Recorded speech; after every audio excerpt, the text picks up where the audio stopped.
Kak Adam untuk bergabung nih, untuk ngobrol-ngobrol bareng teman-teman. Halo, Halo Kak Adam, selamat malam. selamat malam. Selamat malam, gimana nih untuk persiapannya sharing sama teman-teman titik jeda nih? Insya Allah ready. Insya Allah. Insya Allah ready.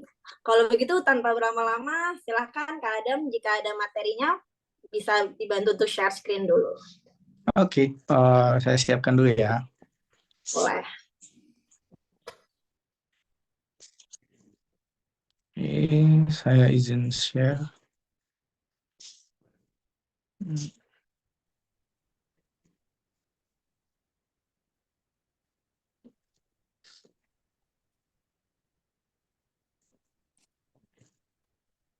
Oke. Suara saya terdengar ya? Jelas Kak Adam? Siap. Oke, saya langsung mulai aja. Bismillahirrahmanirrahim. Assalamualaikum warahmatullahi wabarakatuh. Selamat malam teman-teman, dan dimanapun dan kapanpun berada ya. Semoga semua dalam keadaan sehat-sehat. Perkenalkan, saya Adam dari Nanyang Technological University dan terima kasih kepada Titik Jeda. Hari ini saya diundang untuk menyampaikan pengalaman sharing gitu ya tentang study in Singapore with scholarship, atau belajar di Singapura dengan beasiswa. Oke, sebelumnya perkenalkan kembali. Saya ini tadi sudah disebutkan sekarang sedang menempuh PhD di Chemistry, Chemical Engineering, and Biotechnology, Nanyang Technological University. Untuk teman-teman yang sebidang, boleh banget nanti nanya-nanya apa itu dan belajar apa di sana. Sebelumnya, saya ini S1 di ITB, di Rekayasa Hayati, dan kemudian saya melanjutkan master di teknik kimia bioproses gitu. Nah, di sini juga boleh nanya nanti apa yang menyebabkan lintas jurusan, dan mungkin ada sebelumnya pertanyaan terkait itu untuk melanjutkan studi gitu. Nah, teman-teman, why NTU gitu? Kenapa sih harus NTU? Dan NTU ini merupakan salah satu kampus baru 1990-an, 1960 kalau nggak salah, tapi dia itu perkembangannya sangat pesat. Dia sudah menjadi first young university, global university di 2023. Dan selanjutnya lagi, salah satu tips dari saya untuk melanjutkan studi di luar negeri adalah dengan melihat berapa percentage dari international student. Kenapa? Karena itu mengindikasi bahwa kampus yang nantinya kita datangi sudah siap menerima dan memfasilitasi international student untuk belajar. Misalnya dari segi bahasa, dari segi penelitian, dan dari segi terutama ya profesor-profesornya yang mampu menampung international students. Untuk timeline beasiswa saya sendiri, saya tadi dijelaskan sebuah beasiswa, yaitu saya mendapatkan beasiswa, dan beasiswa itu sebenarnya bukan beasiswa yang rutin dibuka, melainkan project base dari dosen, dari profesor saya. Nah, timeline-nya waktu itu sebenarnya sangat singkat, karena ketika saya mendapatkan informasi di bulan September 2021, saya langsung mengirimkan CV, dan kemudian bulan depannya, Oktober, saya langsung dipanggil untuk interview bersama calon profesor saya. Nah, setelah oke gitu, dan sebenarnya besokannya udah langsung di email bahwa oke, saya langsung diminta untuk melakukan admisi kampus, yaitu mengupload mengupload dokumen-dokumen untuk kebutuhan kampus. Kemudian karena prosesnya itu saya diminta untuk Januari sudah ada di kampus, sudah mulai S3, pihak sekolah dengan fleksibel mempercepat tahapannya, langsung saya wawancara di bulan itu juga. Kemudian di bulan berikutnya, karena saya belum punya IELTS dan di NTU ini membutuhkan GRE, saya November itu tes IELTS dan tes GRE. Dan Desember baru alhamdulillah keluar offeringnya gitu. Untuk November juga ada tambahan wawancara gitu, sesuai tahapannya. Dan Desember itu terbit offeringnya, dan saya Januari sudah berangkat ke NTU, Januari 2021. Januari 2022. Nah, timeline-nya itu sangat cepat ya gitu. Dan inilah specialty-nya kalau di NTU ini, ketika kita ketemu profesor yang membutuhkan mahasiswa gitu, karena punya funding gitu. Mereka yang nyari, yang ngejar-ngejar kita gitu, bukan kita yang ngejar-ngejar beasiswanya. Nah, tapi terus kalau nggak ada profesor yang membutuhkan student research saat itu gimana gitu. Nah, saya juga di sini mau mengenalkan ada beberapa program beasiswa gitu untuk masuk NTU gitu, dan beberapa juga seperti dan NUS juga mirip-mirip sebenarnya. Nah, sebelumnya juga saya mau tekankan di NTU itu S2 dan S3 itu sebenarnya disamakan di awal. Maksudnya apa? Jadi semua itu masuk sebagai postgraduate student. Nah, masalahnya di NTU biasanya orang-orang itu yang mendapatkan beasiswa itu untuk S3.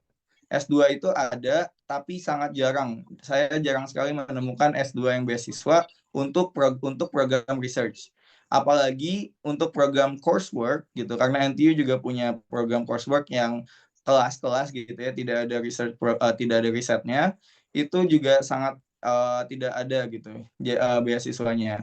Tapi jangan khawatir, untuk teman-teman yang sedang mau master, saya banyak sekali punya teman-teman yang sedang master di NTU maupun NUS itu menggunakan LPDP, dan itu nanti bisa saya bahas, bisa didiskusikan nanti.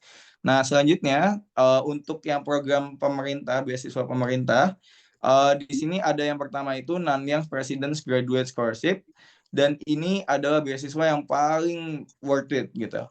Tapi dia sangat kompetitif gitu. Jadi kalau teman-teman punya kualifikasi di S1-nya maupun S1 dan S2-nya, saya sarankan untuk langsung daftar ini dulu.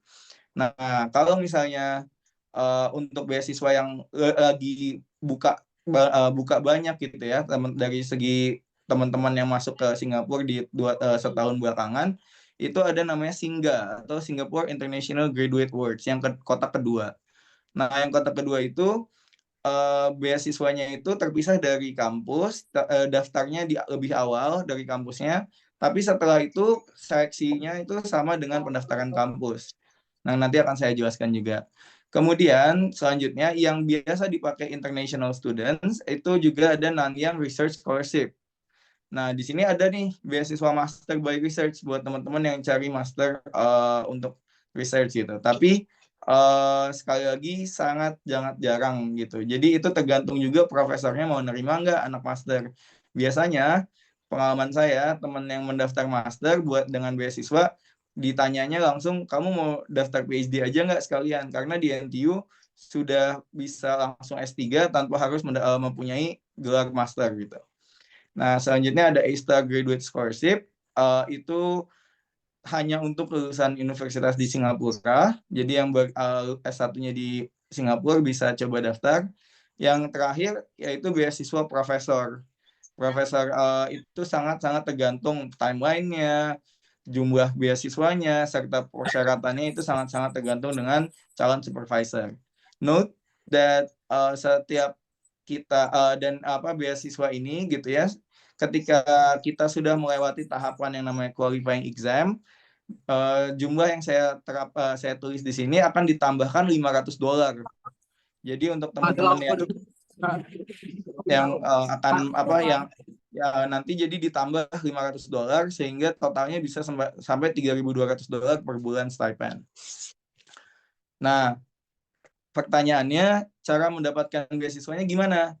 Saya bisa kelompokkan dari pengalaman dan dari administratif teman-teman juga. Selain saya, ada 3 cara.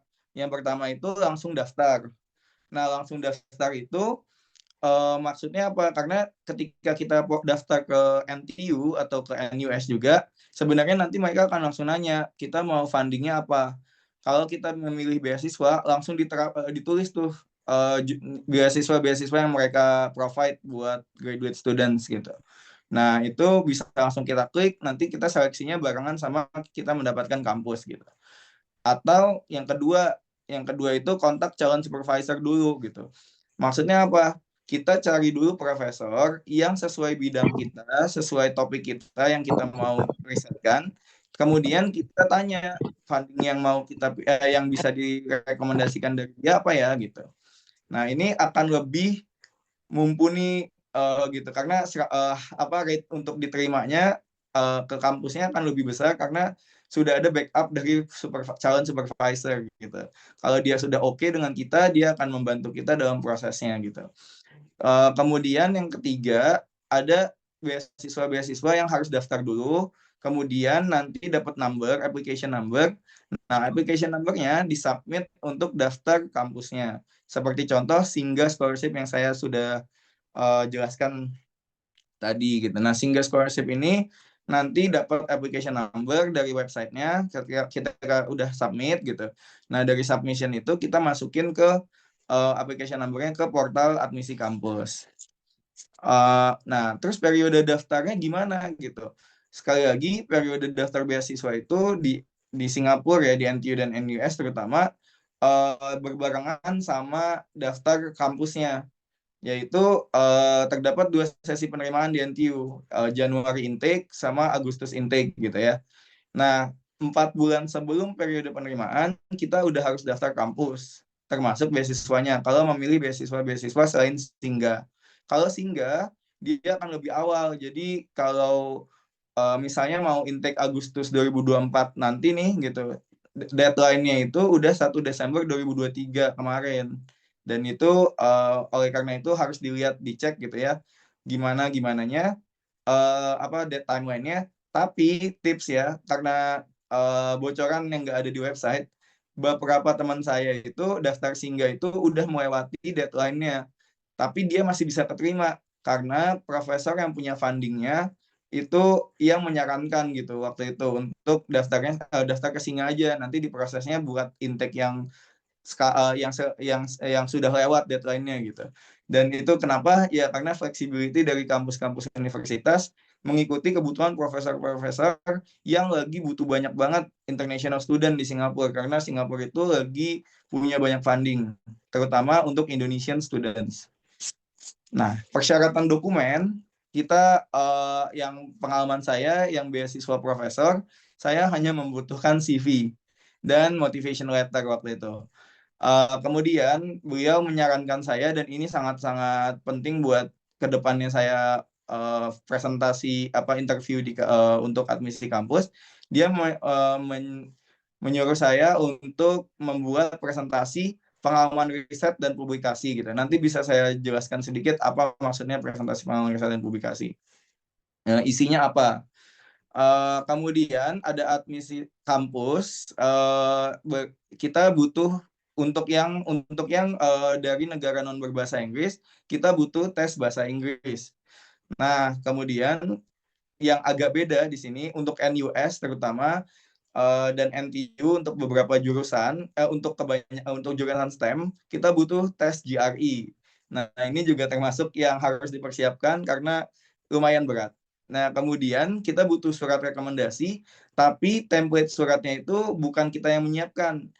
Nanti kita hanya mengirimkan email, ke pihak kampus gitu. Nanti mereka yang mengirimkan langsung ke pihak penerima rekomendasi. Oleh karena itu, kalau yang nanya kalau mau daftar beasiswa banyak, apa bikin template surat rekomendasi general gitu. Untuk NTU dan NUS, saya rasa nggak bisa gitu. Dia harus, maksudnya dia hanya minta, dia akan mengirimkan langsung surat rekomendasinya ke para perekomendasi gitu. Kemudian resume itu seperti biasa, kemarin Day One udah banyak yang ngomongin tentang apa aja yang diisinya, isi resume yang baik gitu ya. Summary topik penelitian singkat, ini sebenarnya hanya summary. Dan kalau kita belum punya profesor, kita bisa menulis apa yang kita mau minati gitu. Untuk kenapa? Karena nanti kalau belum punya profesor, kita juga bisa memilih 3 profesor yang kita minati untuk nanti sama profesor itu ditanya gitu, apakah mau mengambil graduate student gitu. Kalau enggak pun Kalau tiga-tiganya nggak mau, pengalaman teman saya, nanti ada profesor yang minat langsung langsung di approach juga sama profesornya gitu. Yang penting dari satu sekolah. Kemudian yang terakhir yang agak beda, kita diminta bikin video singkat perkenalan dan topik penelitian yang mau kita kerjakan. Itu hanya bagian dari ini, bukan yang harus jadi berat banget gitu dipikirkan. Nah, setelah administrasi dokumen, kita masuk ke tahapan interview. Pengalaman saya ada 3 interview, tapi tiap orang ternyata case by case gitu. Bisa aja ternyata cuma 2 atau cuma 1 bahkan, sama calon supervisornya aja. Jadi poinnya untuk interview ini ikutin aja prosesnya. Belum tentu sama tiap beasiswa, tiap profesor, dan tiap program gitu ya. Kalau bagi saya ada interview calon supervisor yang pertama itu untuk menentukan saya bisa dapetin beasiswanya atau enggak gitu. Kemudian interview pihak sekolah dengan 3 profesor, ini wawancaranya agak teknis karena nanti kita ditanya misalnya bidangnya teknik kimia, ya saya kemarin ditanya energi, transformation of energy itu apa, reaction itu apa gitu-gitu. Kemudian ada interview graduate college deans, itu lebih ke kesiapan kita di kampus nanti, apakah kita akan kita punya kemampuan, terutama dari segi di dalam resume gitu ya, nanti ditanya-tanya, dan juga dari segi JRI kita gitu, apakah kita layak untuk masuk ke dalam NTU gitu. Nah, tipsnya untuk hal ini, jawab dengan efektif dan jujur aja gitu. Kalau terlalu bertele-tele, waktunya singkat, malah nggak kejawab semua. Kalau nggak jujur itu kelihatan banget soalnya gitu. Apalagi interviewnya dengan bahasa asing kan, bahasa Inggris gitu, kita hanya jawab yang kita tahu, bukan yang kita berusaha manis-manisin gitu, karena dari pengalaman saya, mereka nggak butuh jawaban yang manis-manisnya itu, tapi lebih ke singkat, efektif aja. Misalnya kalau ditanya udah pernah ngerjain topik ini sebelumnya, belum, ya bilang belum, tapi ada pengalaman, ada pengalaman yang lain, apa poin-poinnya pengalaman yang lain. Oleh karena itu, kalau pengalaman lain itu dibutuhkan untuk dijelaskan, kita udah makanya saya rekomendasi untuk buat presentasi tentang pengalaman penelitian dan publikasi kita gitu. Pengalaman penelitiannya bisa tiap slide gitu, tiap pengalaman kita jadi satu slide aja, tentang yang pertama poin research question-nya apa waktu kita meneliti, terus bagaimana menjawabnya gitu ya, semacam metode, tapi bagaimana, dan ketiga ya apa jawabannya, apa yang kita dapat setelah meneliti itu gitu. Itu poin yang paling penting kita sampaikan kalau mau menjelaskan tentang pengalaman-pengalaman kita, baik penelitian maupun juga kerja ya, pengalaman kerja atau pengalaman di organisasi gitu. Jangan dijelaskan detil-detilnya, kejadian-kejadiannya, tapi poinnya apa? Waktu itu saya melakukan ini, saya bisa menjawab ini, saya berusaha menyelesaikan masalah dengan ini. Nah, hasilnya saya bisa gitu, atau saya nggak berhasil gitu misalnya. Nah, setiap orang ini punya case yang berbeda. Ya, jadi kenapa? Karena tiap beasiswa, tiap profesor, tiap program studi juga macam-macam di NTU, sangat-sangat timeline-nya itu kadang agak berbeda dan prosesnya agak berbeda. Terus gimana cara supaya tetap bisa keep up gitu? Yang pertama, jalin komunikasi yang baik dengan supervisor gitu. Kalau kita dapat calon supervisor, berusaha untuk tetap up to date sama dia, email by email gitu, dan bahkan mungkin udah ada Teams gitu. Kemudian yang kedua, jalin komunikasi yang baik dengan admin sekolah, karena nanti kalau kita lagi proses tahapan itu, ada admin sekolah yang siap membantu dan menghubungi juga. Yang ketiga yang paling saya berusaha lakukan adalah cari orang Indonesia yang sudah lebih dulu studi di NTU, karena sistemnya itu agak beda-beda gitu untuk tiap kampus dan tiap negara gitu. Nah, ini sedikit walaupun nggak jadi bahasan utama, untuk teman-teman yang mau ambil MBA dan program doktoral di NTU itu lagi ada kerjasama besar-besaran dengan Indonesia. Makanya sekarang banyak beasiswanya, terutama dari segi dan salah satunya dari LPDP ini gitu. Saya baru dapat info di tahun 2024 ini ada beasiswa prioritas khusus MBA NTU dan doktoral NTU gitu, PhD di NTU. Jadi teman-teman bisa cek untuk LPDP yang udah buka sekarang. Siapa tahu teman-teman tertarik untuk masuk ke NTU lewat LPDP beasiswa prioritas. Nanti PPT-nya akan saya bagikan. Ini link-link yang menurut saya sangat penting semasa persiapan beasiswa. Demikian presentasi saya. Terima kasih. Thank you so much. Wassalamualaikum warahmatullahi wabarakatuh. Waalaikumsalam Mas Adam. Terima kasih. Teman-teman tadi sudah di screenshot belum? Yang link-link itu penting banget loh. Nanti dibagikan media ya, siapa Ya. tahu bisa dibagikan. Boleh Oke, boleh oke. jadi kalau mau screenshot sekarang nih. Ya. Boleh. Soalnya tuh penting sekali Kak ya link-link itu teman-teman. Jangan lupa di screenshot dulu teman-teman. Iya. Terima kasih. Kadang ini mungkin nanti bakal ada banyak yang bertanya nih karena kan menarik sekali ya materi yang disampaikan oleh Kak Adam. Tapi untuk sesi tanya jawab itu belum bisa dilakukan sesi sekarang karena nanti bakal kita lakukan di sesi akhir setelah semua narasumber memaparkan materinya. Begitu. Oke. Mungkin nanti teman-teman yang bisa diketik aja di kolom komentar. Kalau nggak nanti jika pengen langsung ngomong langsung bisa raise hand aja ya seperti itu. Baik, Kak Adam, bagus banget materinya. Mohon tunggu Terima sebentar Kak kasih. Adam ya. Kita bakal Ya. next ke wilayah utara nih, wilayah Taiwan. Daerah saya nih. Halo Kak Marcella. Halo Kak, halo semuanya. Halo, Kak Marcella sekarang lagi di mana nih? Aku sekarang lagi ada di dalam kosan. Sekarang aku di Taipei, di Taiwan. Oh, Taipei. Tetanggaan banget sama saya. Saya New Taipei sekarang. Oh, oke. Iya, oke. Ini Kak Marcella udah siap sekali nih untuk memberikan insight ataupun materi kepada teman-teman di sini. Oke, sudah siap. Oke, jangan gugup. Silakan Kak Marcella. Oke, tunggu sebentar ya.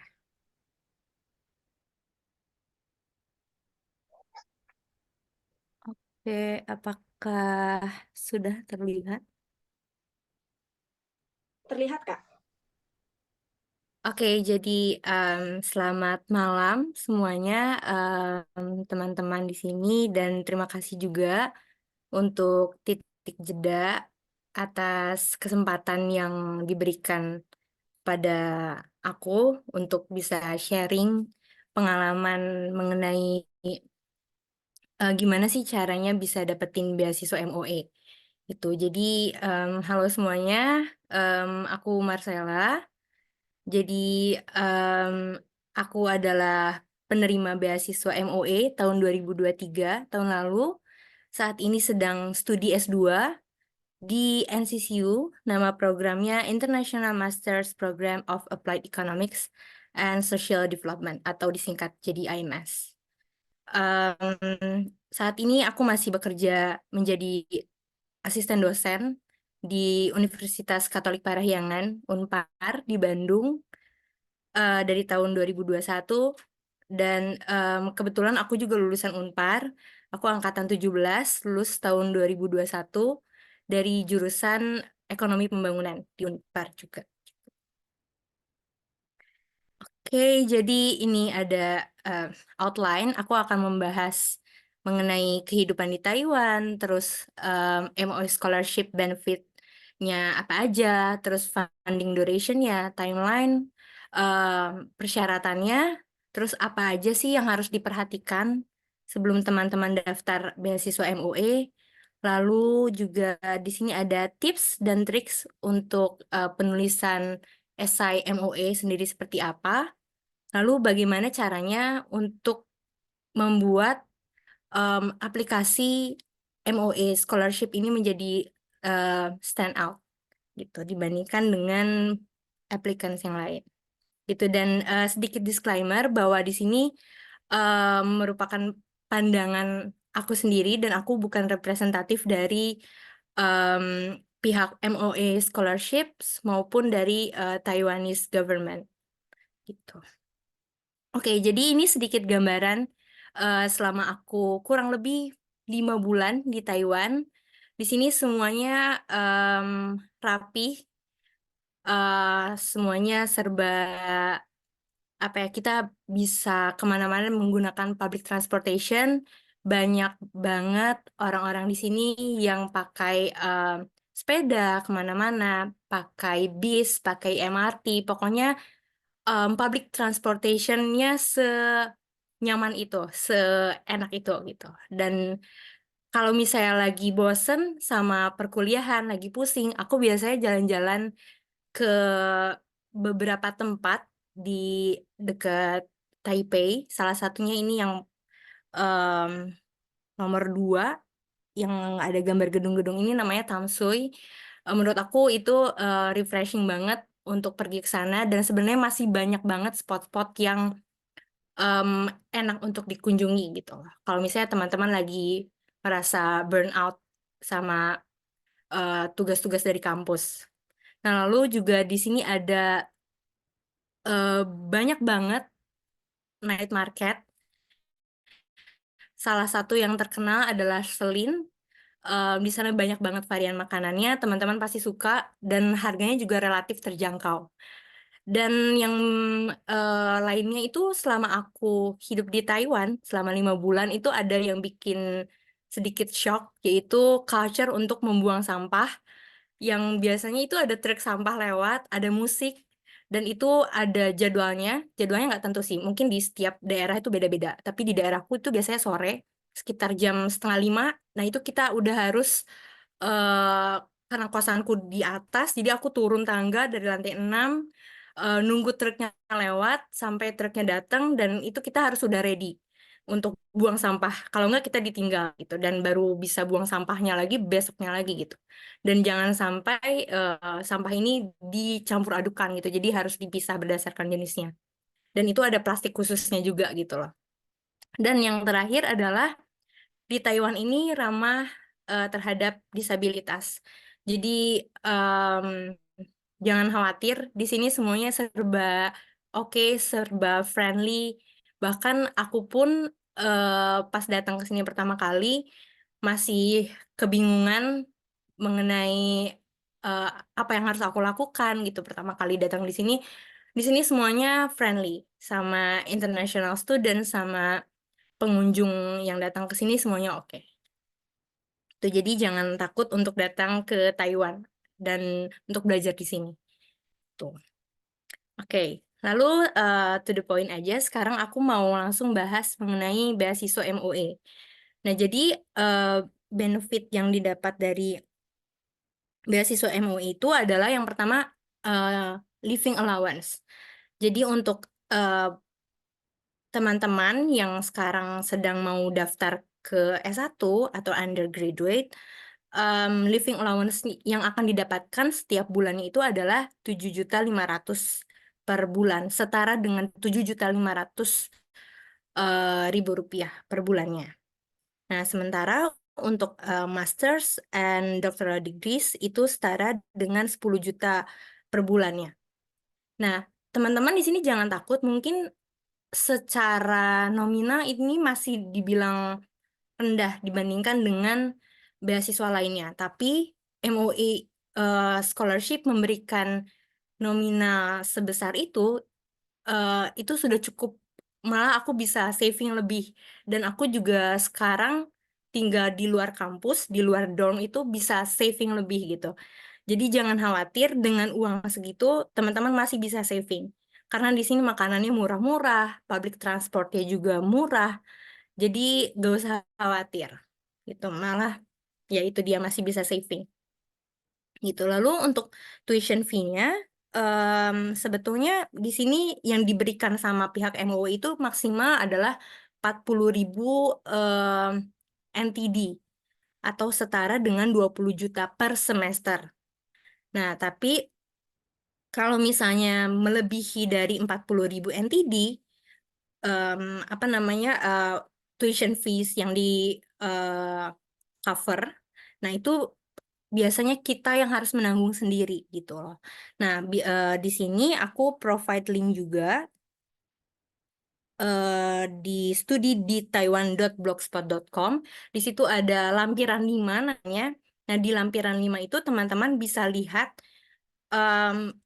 universitas mana saja yang menanggung sebesar yang MOE bisa cover sebesar 20 juta rupiah atau setara dengan 40.000 NTD per semesternya gitu. Karena ada beberapa universitas juga yang eh, lebih tuition fees-nya gitu, dan eh, academic expenses-nya ya kita yang tanggung sendiri gitu loh. Kebetulan kalau di kampusku di NCCU itu tidak sampai 40.000 NTD per semesternya gitu.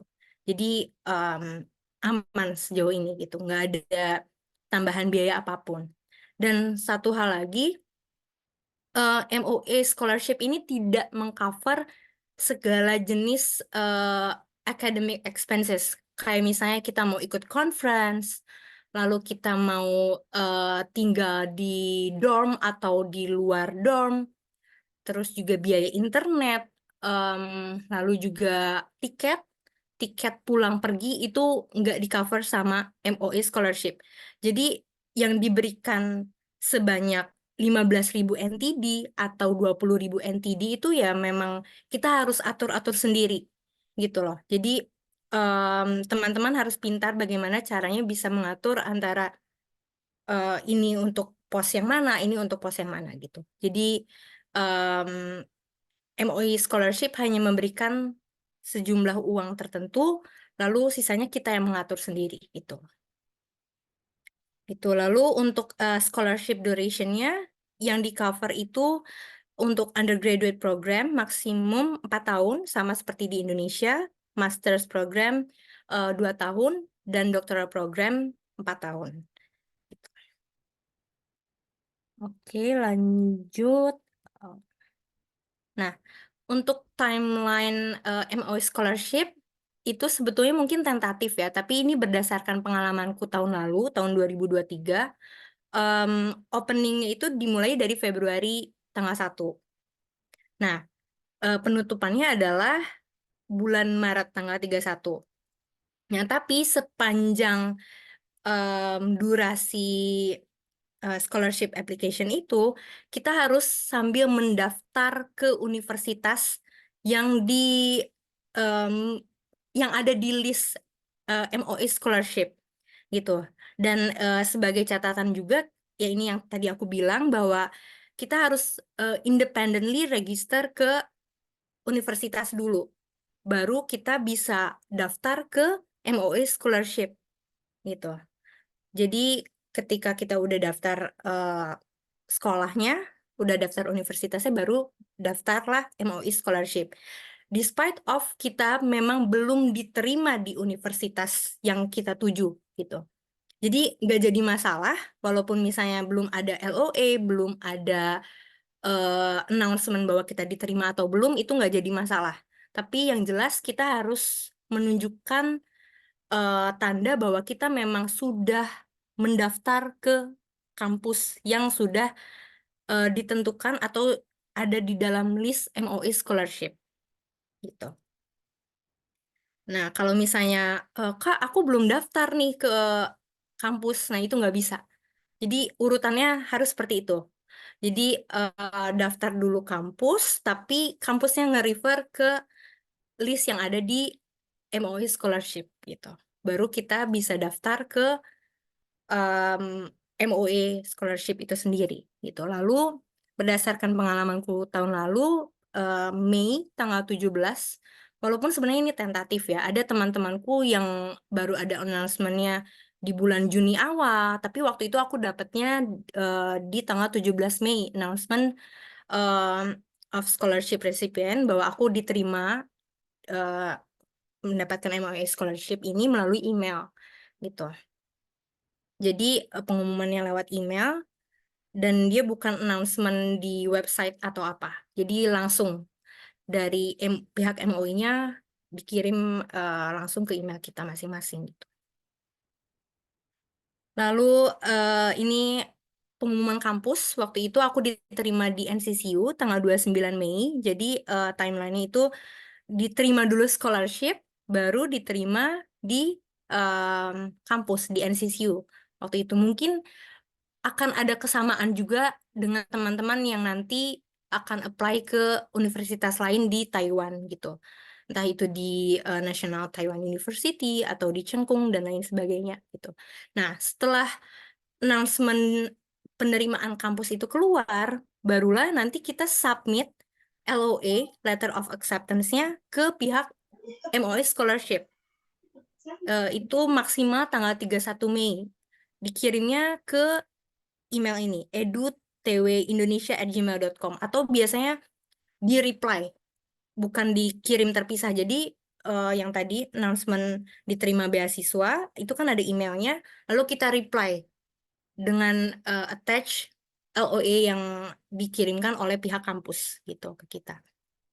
Nah, lalu dengan rentang 19 Juni sampai 8 Juli itu kita isi form untuk pengiriman sertifikat MOA ke alamat rumah kita, dan kita harus sign terms of agreement. Kita di situ harus tanda tangan bahwa oke, kita setuju untuk melanjutkan mendapatkan beasiswa MOA. Kita akan dibiayai dengan MOA scholarship dengan konsekuensinya A, B, C, D, E gitu. Nanti teman-teman bisa baca sendiri. Nanti aku kasih linknya. Sebenarnya udah ada sih di sini studi di taiwanblogspot.com kalau nggak salah tadi. Lalu setelah itu tanggal 26 Juli akan ada online orientation class untuk penerima beasiswa MOA. Jadi teman-teman yang mau decide, oh aku lanjut nggak ya, aku mau stop atau enggak ya di tanggal 19 Juni sampai 8 Juli gitu. Kak Marcel, Jadi jangan Kak sampai. Marcel, mohon maaf, izin waktunya tinggal 5 menit lagi Kak ya. Oke, ini masih banyak sebenarnya. Oke, jadi requirements for applying for MOE scholarship ada application form, paspor dan kartu keluarga. Ini ada diploma sama transkrip, sebetulnya harus dilegalisir, tapi itu mungkin masih bisa belakangan karena pihak MOE sendiri tidak mewajibkan kita harus punya diploma sama transkrip yang udah dilegalisir gitu. Tapi disarankan harus pakai bahasa Inggris gitu atau Mandarin. Terus ini ada scan of university registration proof, tanda bahwa teman-teman daftar ke universitas di Taiwan, entah itu formulirnya, entah itu bukti transfernya, kayak yang aku cantumkan di sini. Lalu ada recommendation letters, itu bisa dari pihak sekolah, dari kepala sekolah, dari rektor, dari profesor yang pernah bekerja sama teman-teman, atau supervisor di tempat kerja gitu. Dan itu nggak boleh dalam bentuk fotokopi atau email. Jadi harus print out bentukannya. Dan tanda tangannya itu harus cap basah juga gitu. Dan di sini ada photocopy of language proficiency, di mana kalau misalnya programnya dikondak dalam bahasa Mandarin, artinya teman-teman harus mencantumkan test of Chinese as a foreign language. Dan itu minimal B1. Kalau dikondak dalam bahasa Inggris, itu harus pokoknya TOEFL atau International Recognized English Language Certificate, bisa IELTS, bisa TOEFL ITP, pokoknya yang terregister di scope internasional. Untuk minimum skornya berapa? Tidak ada, tapi sebisa mungkin teman-teman achieve setinggi-tingginya, atau at least mengikuti beasiswa yang pada umumnya kasih. Misalnya 6,5 untuk IELTS, teman-teman kejarlah 6,5 gitu.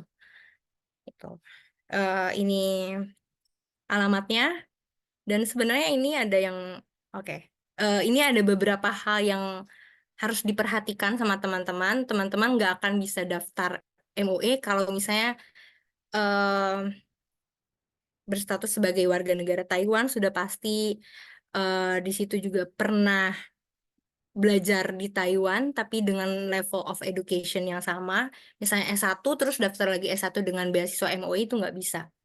Gitu. Dan di sini masih ada beberapa poin, aku sedikit ngebut ya Kak, karena di sini ini yang paling penting dan mungkin yang teman-teman paling tunggu, tips and tricks untuk menulis MOE Scholarship Essay. Jadi di sini ada kotak yang menurutku itu cukup kecil untuk teman-teman isi. Menurutku itu nggak cukup sih kalau misalnya teman-teman terlalu banyak cerita di sini. Jadi essay yang disyaratkan sama MOI menurutku itu harus essay yang to the point gitu. Jadi jangan terlalu banyak cerita, terlalu banyak hook dan lain sebagainya. Jadi ini contoh essay aku tahun lalu. Jadi pertama aku mulai dulu dengan backgroundku, aku memperkenalkan dulu siapa diri aku. Di sini aku mulai dari aku bekerja di Unpar, aku sebagai kader dosen, sebagai asisten dosen, dan selanjutnya ada experience dan motivation.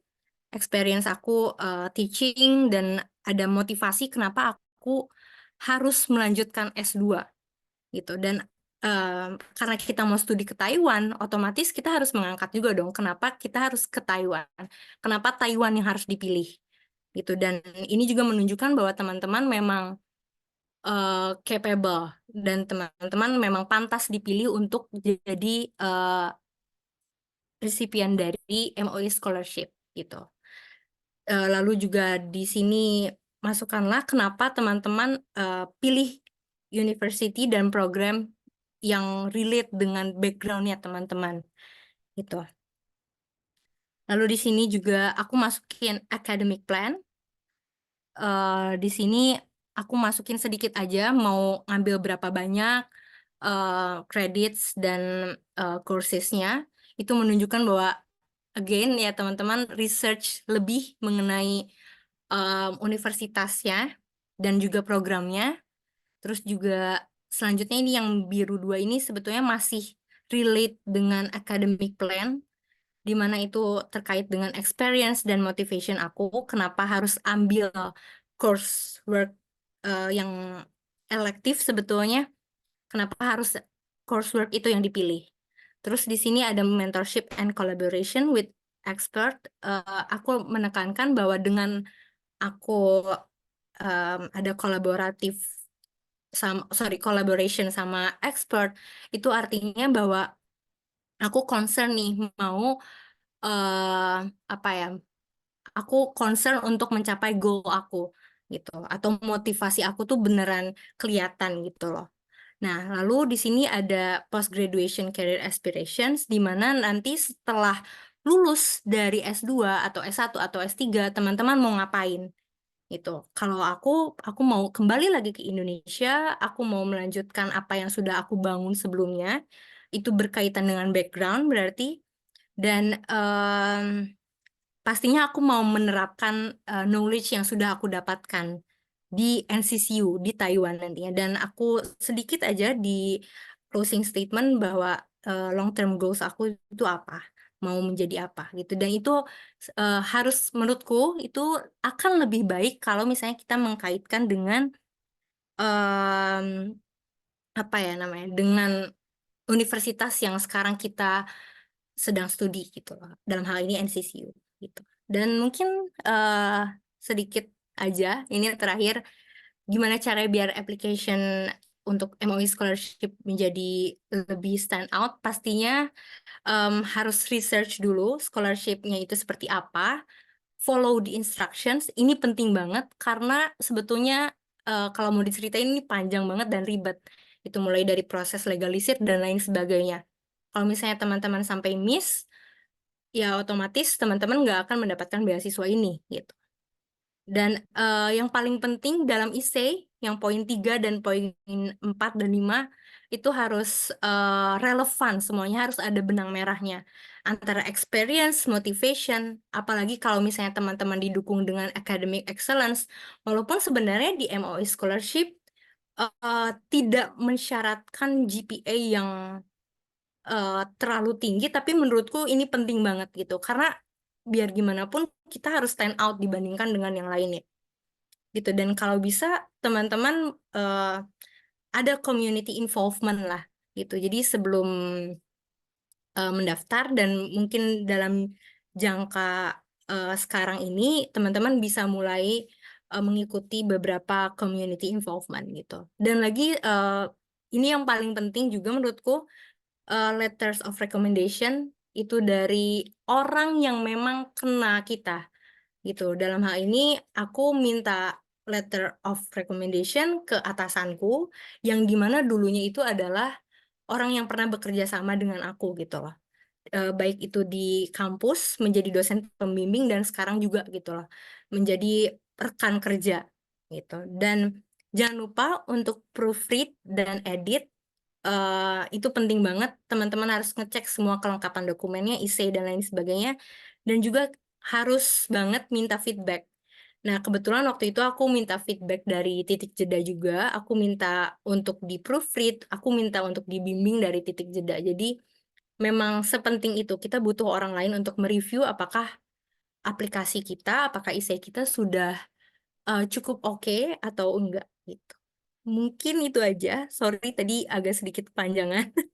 Gitu. eh Mungkin sekian dan terima kasih. Nanti aku akan coba share PPT-nya. Gitu. Oke, thank you.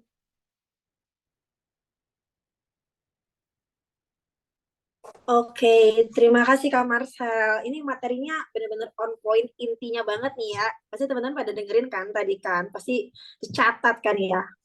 Terus BTW ini tadi sudah sempat di-mention sama Kak Marcel bahwa Kak Marcel ini salah satu bimbingan MOE di Titik Jeda kan ya. Ya, betul. Benar. Dan saat ini Kak Marcel juga lagi studi Master Student of Economics di National Cheng University Taiwan. Jadi gimana nih Kak perasaannya setelah masuk ke Taiwan melalui Titik Jeda gitu? Gimana sih rasanya gitu? Dengan Oke, sorry Kak, boleh diulang lagi nggak? Oke. Oh ini kan Kak Marcel Kak Marcel kan salah satu nih ya pernah ikut mentor dari Titik Jeda. Jadi gimana sih? Coba mungkin bisa mention lagi nih apa aja sih, apakah sebermanfaat itu nih untuk menggunakan jasa dari Titik Jeda untuk proofreading dan sebagainya. Oke, menurutku itu sangat penting banget karena waktu pertama kali aku nyari tempat untuk proofread, untuk editing dan dapat feedback itu aku langsung lihat oh Titik Jeda nih. Nah, terus juga aku lihat juga background mentornya ternyata punya kesamaan backgroundnya itu di mana sama-sama kuliah di Taiwan. Dan aku waktu itu mau kuliah di Taiwan gitu loh. Dan apa ya, feedback yang diberikan sama Titik Jeda itu memang sekomprehensif itu dengan isi aku yang harus kompleks dan ya yang teman-teman tadi lihat juga itu kan kecil banget ya boxnya gitu dan itu aku bisa nail the application gitu loh sampai sekeren itulah menurut aku gitu karena apa ya memang bermanfaat banget dan waktu itu juga aku dapat bimbingan yang nggak cuman oh ininya salah gitu nggak kayak gitu jadi betul-betul kita discuss apa yang harus diperbaiki apa yang harus diubah dan apa yang sudah bagus gitu jadi menurutku bimbingan di Titik Jeda keren sih gitu. Oh ya, mantap sekali. Berarti memang tidak hanya memberitahukan, ini salah nih sebagai proofreading, tapi juga diberikan feedback untuk diperbaiki, Yes. Kak ya. Mantap. Jadi teman-teman jangan lupa nih untuk kalau misalkan butuh proofreading, langsung Titik Jeda aja. Oke, ini kayaknya tadi ada yang bertanya di kolom komentar, tapi kita simpen dulu Kak ya pertanyaan buat Kak Marcel, karena kita bakal simpan sampai akhir sesi. Sekarang kita move ke Kak Febiana. Kak Febiana. Halo Kak Febiana, mungkin lebih akrab dipanggil Kak Febi kali ya. Betul, Kak Anis. Oke, mungkin saya izin perkenalkan Kak Febi dulu. Ini Kak Febi sekarang sedang belajar sebagai Master Biomedical Engineering di Chongqing University, China ya Kak ya. Betul. Sudah berapa tahun Kak di China Kak? Jadi udah 1 tahun, ini tahun kedua di China dan di master degree juga. Dan Mantap. ini ya lagi kedinginan juga. Oh, lagi dingin kayak berapa suhu Kak? Dingin, tapi sekarang lagi panas lagi, jadi sekitar 10 derajat sekarang sih di sini. Oke, mantap. Kak Feby sudah siap materinya untuk diinfokan ke Oke. teman-teman? Sudah? Izin share Boleh, screen juga ya? silahkan. Silahkan Kak Feby. Oke. Oke, boleh dibantu konfirmasi apakah sudah terlihat? Sudah terlihat, Kak. Oke. Oke. Selamat malam semuanya yang ada di sini. Jadi ini presentasi terakhir ya. Dan aku mau sharing-sharing tentang studi di Cina pakai beasiswa pemerintah Tiongkok. Nah, sebelumnya aku mau ngucapin terima kasih buat Kak Afifah dan Titik Jeda yang udah ngasih kesempatan malam hari ini buat sharing-sharing ke teman-teman semuanya. Jadi mungkin nanti PPT ini isinya menjawab beberapa pertanyaan yang sebelumnya teman-teman kasih waktu daftar gitu kan. Dan mungkin kalau ada pertanyaan tambahan boleh nanti di kolom chat aja. Oke, langsung aja. Sebelumnya perkenalan dulu. Nama aku Feby. Jadi ini aku tahun kedua di China. Sebelumnya aku menempuh pendidikan S1 di Universitas Jenderal Sudirman, jurusannya biologi, kemudian lanjut S2 di ITB, jurusannya bioteknologi. Sekarang lanjut lagi S2 lagi di Chongqing University, jurusannya biomedical engineering. Nah, ini kalau misalnya teman-teman mau sharing-sharing tentang gimana sih Kak kehidupan di Cina dan lain sebagainya, boleh kontak IG. Cuman jarang aktif karena kalau teman-teman yang di Cina ini sobat VPN nih. Jadi kita harus pakai VPN, mau akses Google, Instagram, dan lain sebagainya. Gitu, mungkin bisa kirim email juga. Kalau pertanyaannya panjang, silahkan. Ini email aku, asfeby@gmail.com. Nah, kemudian malam ini, jadi ada beberapa agenda yang mau kasih, itu ada pendahuluan ya, jadi pengenalan Tiongkok tuh apa sih? Mungkin teman-teman di sini taunya Tiongkok tuh adalah Beijing, Shanghai, ya Harbin gitu kan. Nah, Chongqing mungkin baru dengar malam ini gitu kan. Jadi aku mau ngasih sedikit introduksi ke teman-teman. Kemudian yang kedua nanti kita akan bahas tentang CGS atau beasiswa pemerintah Tiongkok. Kemudian yang ketiga tahapan pendaftarannya. Jadi kayak apa aja sih step-stepnya. Dan yang terakhir nih tips secara umum. Jadi ini cuma bikin gambaran ke teman-teman aja sebetulnya. Karena tips-tips detail tadi udah disampaikan sama Kak Abdurrahman dan Kak Marcella gitu ya. Oke. Nah, jadi kenapa memilih Tiongkok? Mungkin ini teman-teman punya alasan sendiri dan ini juga salah satu alasan aku kenapa memilih Tiongkok karena pertama, ternyata kualitas pendidikan di Tiongkok ini bisa loh bersaing secara global. Banyak banget foreigner yang ada di Tiongkok, bahkan di Chongqing University itu sendiri banyak banget foreigner. Gak cuma dari Asia, dari Eropa, dari Amerika, dari Afrika, itu semuanya banyak yang ke China gitu. Nah, yang kedua, adanya kesempatan beasiswa. Jadi beasiswa yang di Cina itu nggak cuma beasiswa pemerintah Tiongkok. Ada juga beasiswa dari pemerintah lokal, beasiswa dari universitas itu sendiri, dan masih banyak lainnya. Nah, kemudian yang ketiga juga ada penggunaan bahasa Mandarin, karena mungkin teman-teman di sini pejuang loker mungkin tahu ya, banyak sekali loker-loker yang buka, kalau kamu bisa atau punya skill, kemampuan berbahasa Mandarin, itu gajinya udah otomatis 2 digit gitu kalau di Indonesia. Jadi ini salah satu kenapa nggak langsung belajar di negaranya gitu. Nah, kemudian yang keempat itu adalah kemajuan teknologi. Jadi mungkin sama seperti di Taiwan dan di Singapura juga ya. Jadi di Cina itu teknologinya cepat banget majunya, pesat banget perkembangannya. Jadi kalau teman-teman mau mencicipi kemajuan teknologi di dunia ini, boleh main ke Cina gitu ya. Yang di Indonesia belum ada, di sini ada gitu. Nah, kemudian tadi kesempatan karir udah sempat disinggung. Dan yang terakhir pengalaman. Tentunya beda negara akan beda pengalaman seperti itu. Dan mungkin ada banyak alasan lain teman-teman punya gitu ya. Boleh nanti di-share-share juga. Nah, kemudian kenapa Chongqing? Di sini siapa yang baru dengar ada kota Chongqing di Cina? Jadi Chongqing ini ada di bagian selatan agak ke barat ya kalau di Cina ya. Jadi kita winternya nggak gitu dingin. Kalau di Harbin atau Beijing mungkin bisa mendekati 0 atau sampai minus puluhan. Tapi kalau di Chongqing winter itu paling dingin kemarin mendekati 0 gitu. Jadi nggak terlalu dingin. Nah, jadi Chongqing ini juga merupakan salah satu kota terbesar dengan penduduknya itu 30 juta jiwa. Mungkin jauh lebih tinggi daripada yang di Singapura ya. Jadi di sini padat, kotanya besar dan langsung dikelola sama pemerintah pusat bareng Beijing, Shanghai dan juga Tianjin. Makanya ini kenapa saya bilang perkembangannya itu cepat banget kalau di Chongqing.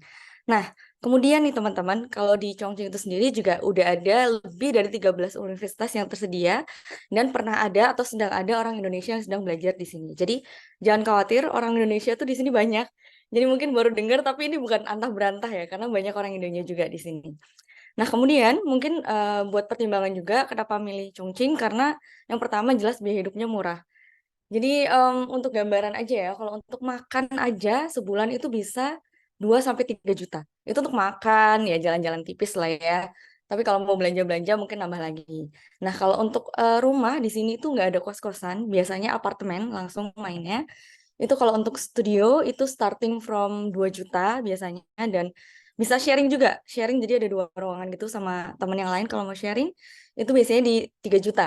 Itu udah apartemen, udah oke gitu. Jadi tergolongnya murah, 5 juta udah tinggal di apartemen, makan enak, dan bisa jalan-jalan gitu. Nah, kemudian untuk kesehatan jangan khawatir juga, di sini akses kesehatan gampang banget. Jauh lebih murah dari Indonesia, pelayanannya super cepat. Kemudian transportasi juga di sini murah banget, terus gampang. Ada kayak apa ya, ojek online-nya juga di sini, tapi khusus untuk mobil. Di sini nggak ada motor gitu ya. Dan ini mudah dan cepat dan murah gitu. Jadi kalau teman-teman mau pakai subway atau kereta bawah tanah, itu untuk jarak dekat itu hanya 3.000 sampai 4.000 rupiah. Murah banget. Kan kayak naik KRL di Jakarta. Gitu. Jadi di sini murah banget. Untuk naik bis juga sama sekitar 4.000 rupiah. Jadi benar-benar murah banget di sini. Nah, kemudian untuk teman-teman yang muslim di sini, jangan khawatir, di sini juga banyak banget restoran halal. Karena di Cina itu juga ada region namanya Lanzhou, itu banyak muslimnya di sana, muslim China asli. Nah, itu mereka biasanya di situ punya banyak restoran halal gitu. Jadi jangan khawatir, bahkan di kampus aku juga ada kantin halalnya gitu. Jadi nggak akan khawatir lah kalau mau makan di luar, kan nggak harus masak melulu gitu ya. Nah, kemudian di Chongqing juga tingkat kriminalitasnya rendah. Teman-teman mau pulang jam 1, jam 2 pagi aman. Di sini CCTV di mana-mana, jarang ada orang melakukan kejahatan tuh jarang banget. Bahkan teman-teman ninggalin HP, besoknya mau diambil masih di tempat yang sama gitu. Jadi nggak perlu khawatir untuk itu. Dan apalagi kalau teman-teman yang nge-lab ya, mungkin sama nih sharing kesulitan yang sama ya. Kita harus pulang jam 2 pagi, kadang jam 3, kadang nginep di lab gitu bahkan. Itu nggak perlu khawatir gitu untuk pulang jam dini hari gitu. Nah, terus juga di Chongqing itu banyak banget tempat wisata seperti yang teman-teman bisa lihat di video ini. Jadi kalau student itu pressure-nya lumayan banyak dari profesor, dari teman-teman, dari keluarga di rumah gitu ya. Jadi kita akan butuh healing-healing tipis gitu. Nah, kalau mau pergi-pergi ke daerah Harbin atau Shanghai atau Beijing itu bisa, itu ada kereta cepat juga, harganya 1 juta sekali berangkat. Itu ya lumayan lah ya, dan di sana mungkin teman-teman bisa visit Disneyland atau bisa visit Universal Studios dan lain sebagainya. Jadi masih murah, tapi kalau mau yang di lokal-lokal aja nih, Chongqing juga punya banyak opsi. Jadi tenang aja, mau healing-healing tipis, Instagram feed tetap bagus, studi tetap oke gitu. Nah, kemudian kenapa nih aku milih Chongqing University? Mungkin teman-teman bisa kepoin, ini ada linknya. Jadi di Chongqing University ini salah satu bagian dari Qi National University. Jadi termasuk bergengsi di Cina. Kemudian juga masuk ke dalam Excellence League ya. Jadi kalau Amerika punya Ivy League, kita punya Excellence League di Cina. Ini khusus menaungi univ-univ yang memang top dalam bidang engineering, seperti itu. Jadi kalau teman-teman jurusannya engineering sekarang S1 atau dari SMA mau S1 engineering, bisa ke Chongqing University. Kita juga ada jurusan film yang juga bagus banget, film itu nggak kalah menarik karena banyak memproduksi aktor dan aktris di Cina juga univ kita. Dan juga yang paling penting, ini kita punya 3 macam scholarship yang ada di univ ini ya. Jadi yang pertama ada President Scholarship, ini dari kampusnya, dari Chongqing University. Kemudian ada Chongqing Municipal Government Scholarship, ini dari pemerintah lokal kota Chongqing. Habis itu yang ketiga adalah Chinese Government Scholarship. Jadi yang bakal kita bahas adalah yang Chinese Government Scholarship, karena aku penerima beasiswa Chinese Government Scholarship gitu.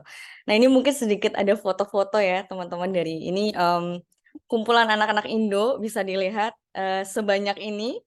Kemudian ini ada ini kalau graduation ya, foto graduation di laboratorium aku, terus ini ada kantin halal, ada kafe-kafe cantik, terus juga kita disediakan dormitory, jadi ada setiap zona kampus itu ada dormitorinya masing-masing, terus juga ini ruangan kelas, kadang kita juga mengundang profesor-profesor dari Australia, dari US, dari Europe, dari Jepang biasanya untuk datang ngasih kelas gitu.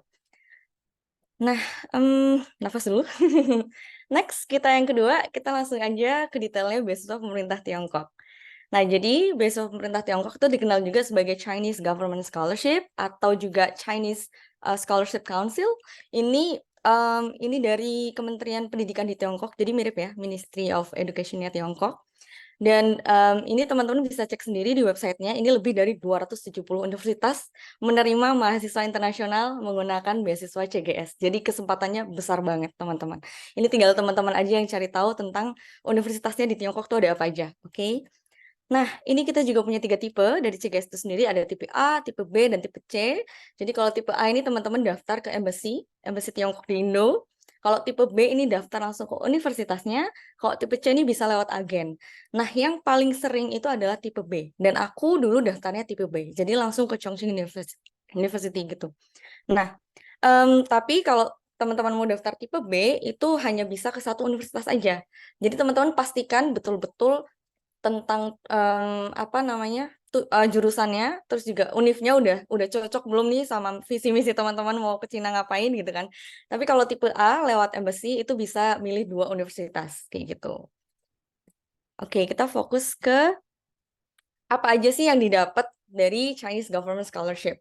Nah, jadi kalau di Cina ini teman-teman juga harus hati-hati ya saat milih universitas dan juga jurusannya. Jadi teman-teman lihat bahasa pengantarnya tuh Mandarin atau bahasa Inggris. Nah, kalau aku di biomedical ini bahasa pengantarku bahasa Inggris. Jadi aku nggak perlu bisa jago bahasa Mandarin gitu. Bahasa Mandarin perlu untuk survive aja daily gitu ya. Tapi ada yang perlu yang hanya menyediakan bahasa pengantar Mandarin seperti itu. Nah, kemudian untuk durasi studinya paling singkat ya itu 4 sampai 5 tahun untuk S1. Kemudian untuk S2 itu paling singkat 2 sampai 2 tahun dan maksimal 3 tahun. Kemudian S3 itu 3 sampai 4 tahun gitu. Nah, tapi normalnya beasiswa CGS ini mengcover sampai 3 tahun gitu, teman-teman. Jadi banyak yang memaksimalkan sampai 3 tahun gitu. Nah, kemudian fasilitas beasiswanya itu bebas biaya kuliah dengan range seperti ini. Jadi nanti teman-teman bisa cek, nanti akan saya kasih linknya ya untuk melihat universitas dan harganya. Apa namanya tuition fee-nya berapa setiap tahun. Kalau di China nih kita pakainya per tahun. Kemudian nanti bebas biaya akomodasi juga. Jadi teman-teman disediakan dormitory di universitasnya. Tapi kalau misalnya mau tinggal di luar di apartemen itu bisa nanti dikasih untuk S1 S2 dikasih 700 itu sekitar 1,5 juta rupiah. Kemudian untuk S3 dikasihnya 1.000 itu sekitar 2,2 juta rupiah. Gitu. Nah, kemudian juga dapat asuransi kesehatan senilai kurang lebih 2 juta setiap tahunnya. Jadi nanti kalau tahun pertama itu nanti akan dibayarkan oleh kampus, tapi kalau kayak aku tahun kedua kemarin bulan Agustus lanjut tahun kedua gitu kan. Nah, aku bayar dulu sendiri, nanti baru di reimburse dari kampus gitu modelnya. Nah, kemudian dapat uang saku juga. Mungkin di sini kalau dibanding yang Singapura dan Taiwan mungkin paling sedikit ya. Cuman jangan khawatir dengan jumlah paling sedikit ini sebenarnya kita saving bisa lebih banyak gitu karena spend-nya sangat sedikit gitu di sini. Nah, jadi untuk S1 ini sekitar 5,2 juta, S2 sekitar 6,6 juta, S3 mungkin sekitar 7,7 juta gitu ya. Nah, ini tapi mungkin perlu diperhatikan lagi ya kalau untuk di Beijing mungkin biaya hidupnya akan sama kayak di Taipei gitu ya. Mungkin kalau kayak di Taiwan di Kaohsiung mungkin akan sama kayak Chongqing gitu. Jadi kayak kita lah di Jakarta atau di Surabaya, Bandung kan akan berbeda ya apa spendingnya setiap bulan. Nah, itu disesuaikan aja gitu. Nanti ini adalah fasilitas yang dapat dari Chinese Government Scholarship. Nah, kemudian nih persyaratan umum, mudah banget persyaratannya. Yang penting bukan warga negara Tiongkok. Dari mana aja boleh ya. Kita pemegang paspor Indonesia eligible gitu ya. Terus harus sehat jasmani rohani ya, kesehatan mental harus oke. Kemudian yang kedua, ini untuk kemampuan bahasa asing. Kalau teman-teman mendaftar dengan bahasa pengantarnya Mandarin, ini harus HSK level 4 minimal. Nah, tapi kalau untuk Chongqing University, kemarin saya lihat selebarannya ya, jadi mereka sudah mulai buka, itu minimal HSK 5 kalau di Chongqing University. Kalau untuk pengantarnya bahasa Mandarin, HSK 5 dengan skor lebih dari atau sama dengan 180. Nah, kemudian untuk yang bahasa pengantarnya bahasa Inggris, IELTS-nya nggak tinggi, cuma 6, kemudian TOEFL IBT-nya itu 80 atau setara. Nah, ini saya sempat dengar-dengar sih katanya kalau pakai prediction test itu masih bisa diterima, cuman better pakai yang official aja gitu ya. Nah, kemudian ini ada latar belakang pendidikan dan juga batasan usia. Ini teman-teman bisa cek kalau dari SMA mau daftar S1 harus punya ijazah SMA of course dan juga usianya harus di bawah 25 tahun. Begitupun juga untuk S2 itu harus punya ijazah S1 dan juga usianya di bawah 35 tahun. Kemudian kalau mau daftar S3 itu harus pegang ijazah S2 dan harus di bawah 40 tahun gitu. Dengan IPK-nya minimal 3 aja. Nggak harus cum laude, nggak harus apa, minimal 3. Kalau skalanya 4 dan kalau teman-teman pakai nilai raport itu minimal 80 dari skala 100 seperti itu. Nah, kemudian ada catatan lain nih, jadi teman-teman nggak boleh sedang menerima beasiswa lain ya. Jadi kalau punya CGS, aku mau daftar LPDP buat persiapan S3, nggak bisa. Harus selesai dulu CGS-nya gitu, baru lanjut ke beasiswa yang lain. Atau baru menerima beasiswa yang lain. Kayak gitu ya teman-teman ya. Jadi ini perlu diperhatikan. Nah, kemudian untuk timeline pendaftarannya, ini kalau dari website resminya, itu mereka mulai open pendaftaran tuh Desember sampai April. Tapi teman-teman perlu perhatikan karena setiap kampus ada deadline pendaftarannya sendiri-sendiri. Jadi teman-teman harus proaktif di sini. Kalau mau kuliah ke luar negeri nggak bisa nunggu-nunggu informasi, denger-denger dari orang nggak bisa. Teman-teman setiap hari harus proaktif, nyari tahu kira-kira kapan deadline-nya. Jangan sampai ketinggalan. Karena kalau ketinggalan nunggu lagi setahun gitu ya. Nah, ini jadi untuk pendaftaran online-nya bisa di sini studyinchina.csc.edu.cn. Habis itu nanti setelah tutup pendaftaran akan ada wawancara online. Ini juga timeline-nya sesuai dengan masing-masing universitas karena nanti yang akan ngajak ngobrol teman-teman nih di wawancara itu ada komite dari universitas, komite dari beasiswanya, terus dekan dari program studi internasional dan lain sebagainya. Jadi beda-beda orangnya, cuman representatif dari masing-masing tadi gitu. Nah, wawancaranya ya seputar teman-teman ngapain sih daftar di sini gitu ya. Istilahnya ngejelasin kenapa mau daftar di sini, alasannya apa, teman-teman menguasai nggak sih bidang studi yang teman-teman daftar gitu dan segala macam. Jadi kurang lebih wawancara kayak gitu. Kemudian nanti ada pengumuman. Pengumuman ini sebenarnya cukup agak sedikit mepet dengan keberangkatan. Jadi teman-teman sering-sering cek email aja karena kalau pengumumannya CGS itu melalui email. Jadi nggak melalui website kita cek, nggak. Jadi lewat email. Teman-teman harus cek. Atau kalau misalnya nanti ada kontak personnya, entah profesor, entah siapa dari pihak universitas, itu teman-teman tanyakan saja. Apakah sudah ada pengumuman ataukah belum, dan lain sebagainya. Jadi ini perlu diperhatikan, itu sekitar bulan Juli atau Agustus ya untuk pengumuman. Dan kalau untuk Chongqing University sendiri, itu application deadline-nya sebentar lagi, yaitu 20 Februari 2024. Jadi kalau yang mau temenan sama aku di sini, Chongqing University, boleh disiapin berkas-berkasnya karena sebentar lagi deadline-nya gitu. Nah, next yang ketiga ini tahap pendaftarannya. Ini mungkin kasih gambaran sedikit ya teman-teman. Jadi yang pertama teman-teman kalau untuk daftar CGS ini teman-teman daftar dulu beasiswanya di online platform. Teman-teman bisa akses ke website ini yang tertera. Teman-teman bisa register akun baru, nanti isi formulir pendaftaran dan nanti unggah dokumennya. Nah, teman-teman di sini jangan khawatir. Ini bisa pilih settingan bahasanya ya, bahasa Inggris. Kemudian juga nanti kalau sudah berhasil registrasi dan verifikasi email, itu nanti tampilannya akan seperti ini. Jadi nanti ada instruksinya, ini detail, nih teman-teman perhatikan aja step by step-nya. Ini kurang lebih ada 7. Jadi nanti edit personal information, kemudian nanti pilih tipe kategorinya yang tadi kita sudah bahas di awal, entah lewat embassy atau lewat universitasnya langsung atau lewat agen, nanti dipilih aja. Nah, kemudian dokumen yang dibutuhkan kurang lebih sama ya kalau daftar beasiswa ada paspor, minimal 6 bulan kalau mau ke Cina, nanti visanya nggak bisa keluar. Kemudian ijazah, transkrip nilai, ini semuanya bahasa Inggris ya. Terus ada study plan. Kalau study plan di Cina kita nggak dibatasi, nggak ada kotak kolam kecil kayak di Taiwan. Jadi teman-teman bisa mengekspresikan apapun yang mau teman-teman tulis, tapi tetap harus on point ya, jangan melebar kemana-mana. Kemudian surat rekomendasi itu 2. Jadi kita bikin sendiri surat rekomendasinya. Kita bikin sendiri itu maksudnya teman-teman bisa konsultasi sama entah rektor yang deket ya, atau supervisor dulu waktu S1, atau atasan waktu kerja. Jadi bilang kalau saya mau daftar, minta tolong surat rekomendasi, atau kalau teman-teman punya template-nya boleh dikasihkan seperti itu. Nah, kemudian jangan lupa juga sertifikat bahasanya, terus juga ada hasil medical check up. Jadi kalau ke Cina ada medical check up, teman-teman. Ini ada formnya resmi dari pemerintah Tiongkok. Nanti teman-teman tinggal print aja, bawa bisa ke rumah sakit umum daerah atau bisa rumah sakit swasta atau rumah sakit besar ya yang bisa ngasih stempel gitu. Karena kita butuh stempel dari rumah sakitnya. Nah, kemudian ada kurikulum vitae. Kalau kita pakainya CV ya lebih lengkap. Terus juga ada SKCK, surat berkelakuan baik istilahnya dari Kepolisian Indonesia gitu. Nah, ini kalau scroll ke bawah, kurang lebih kayak gini. Nanti kalau teman-teman daftar langsung ke universitas atau tipe B, itu nanti harus masukkan juga nomor agensi universitas. Jadi tiap universitas tuh punya nomornya masing-masing gitu. Nah, jangan khawatir, ini ada listnya di sini. gitu. Kalau teman-teman nggak sempat screenshot nggak apa-apa, nanti mungkin PPT-nya akan di-share ya. Cuman mungkin nanti saya akan edit dulu, saya tambahkan pertanyaan-pertanyaan dari teman-teman semua gitu.